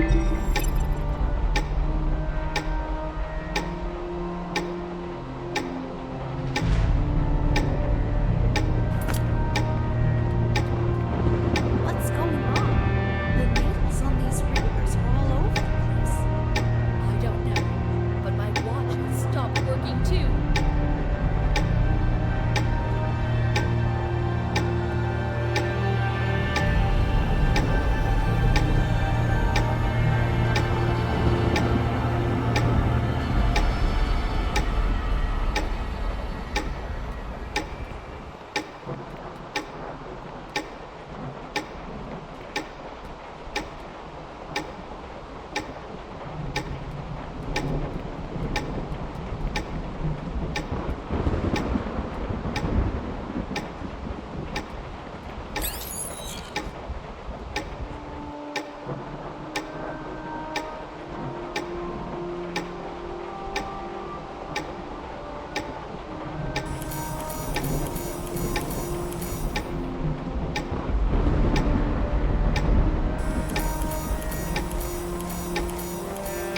Maternal dystocia, profuse bleeding, send to operating room now.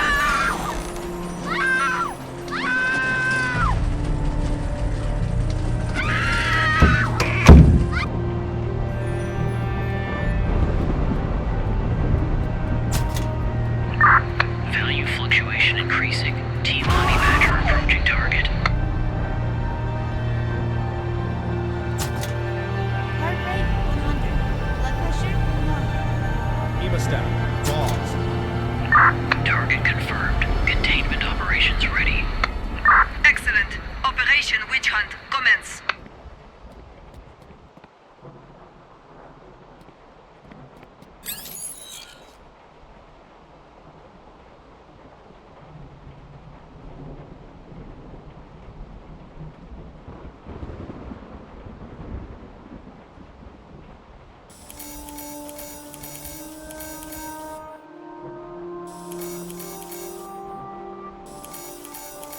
Congratulations, a lovely princess with beautiful blue eyes. Thought of a good name for her? She is my little angel. I'll name her Security. Target SCP-239 has been contained. SCP-239! SCP-239! SCP-239! SCP-239! SCP-239! That's an order! SCP-239! That's an order! SCP-239! Do as I say! No! SCP-239! Do as I say! Come on! Do it! Come on! Do it! No! SCP-239! No! SCP-239! SCP-239! Don't blame yourself. None of this is your fault. Maybe you weren't meant for this world. Close eyes. Imagine. Beautiful images.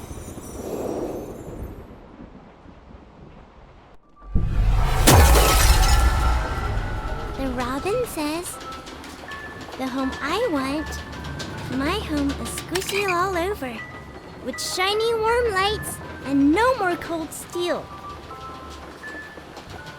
Filled all the way with beautiful star stickers and colorful lights everywhere, everywhere. Everywhere I go, they twinkle, twinkle like little eyes. So many good books, with the cutest animals inside. They only say nice things to me. They always want to chat with me. So many beautiful decorations, a soft bed, and mountains of toys. I can play all day, anywhere I want. I'll have my favorite toy, a beautiful carousel. I'll ride and ride, and it will take me anywhere. there. I will not be yelled at. I will not be punished. I can sing as much as I like. I hope so much to live here forever. My home. Seguros' home.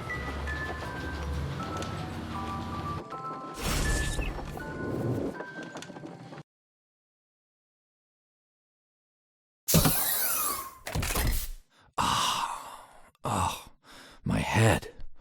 Take a deep breath. Just some minor side effects from the force disconnection. She's not coming back. What? In the end, she chose to shut off her subconscious. She'll sleep forever, like a plant. Maybe that's for the best.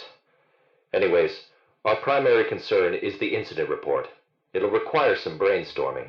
Not my concern. I'll arrange for someone to take you back. See you on the next mission. Not in this lifetime.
instructions. Do exactly as I say. There is an access card on the desk. Take it and exit through the door on the other side. The passcode is 0426. Find room B426 and run the program on the computer.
Bye.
am a toaster. I am a toaster. I am a toaster. I am a toaster.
I am a toaster. I am a toaster.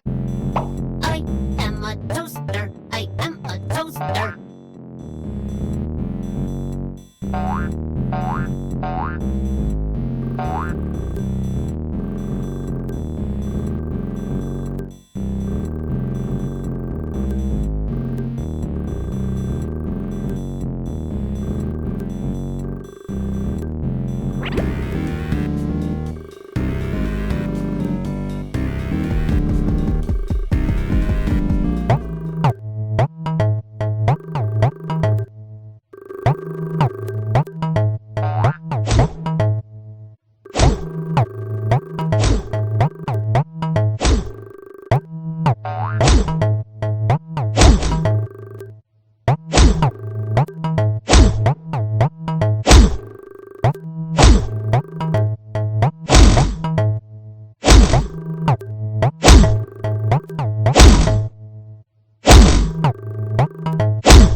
am a toaster. I am a toaster.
Carl, next comes the final choice.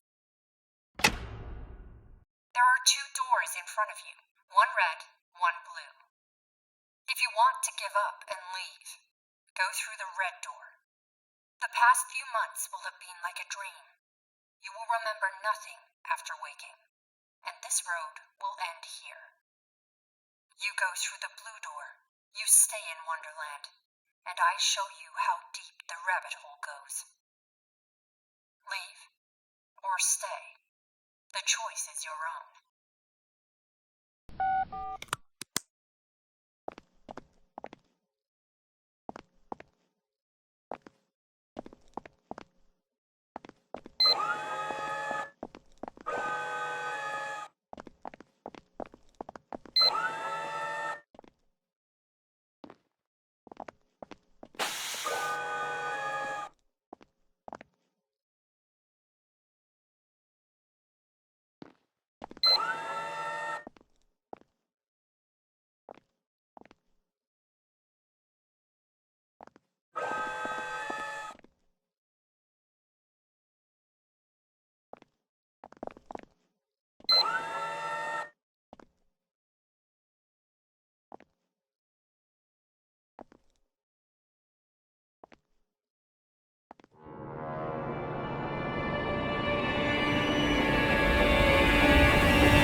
Okay. This is strange.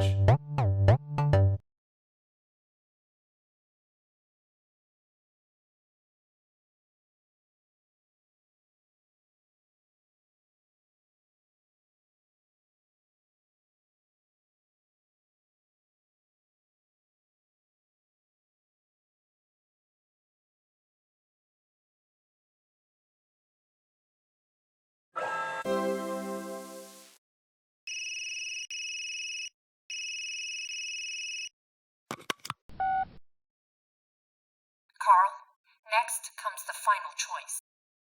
There are two doors in front of you, one red, one blue. If you want to give up and leave, go through the red door. The past few months will have been like a dream. You will remember nothing after waking, and this road will end here. You go through the blue door, you stay in Wonderland, and I show you how deep the rabbit hole goes. Leave, or stay. The choice is your own.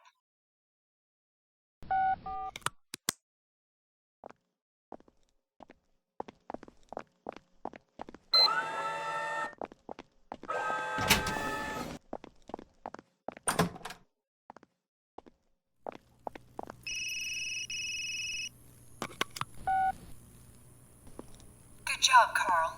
I'm glad you made it through. Have you ever felt like there were memories in your head of things you never experienced? Whispers of people you never met? These were not hallucinations. They're your actual memories. Carl, you are not a rookie at all. You are a member of Mega 5. You always have been. My name is Marion Wheeler, Captain of Mega 5. Welcome back, Gardener Carl. Now, we need to talk about 55.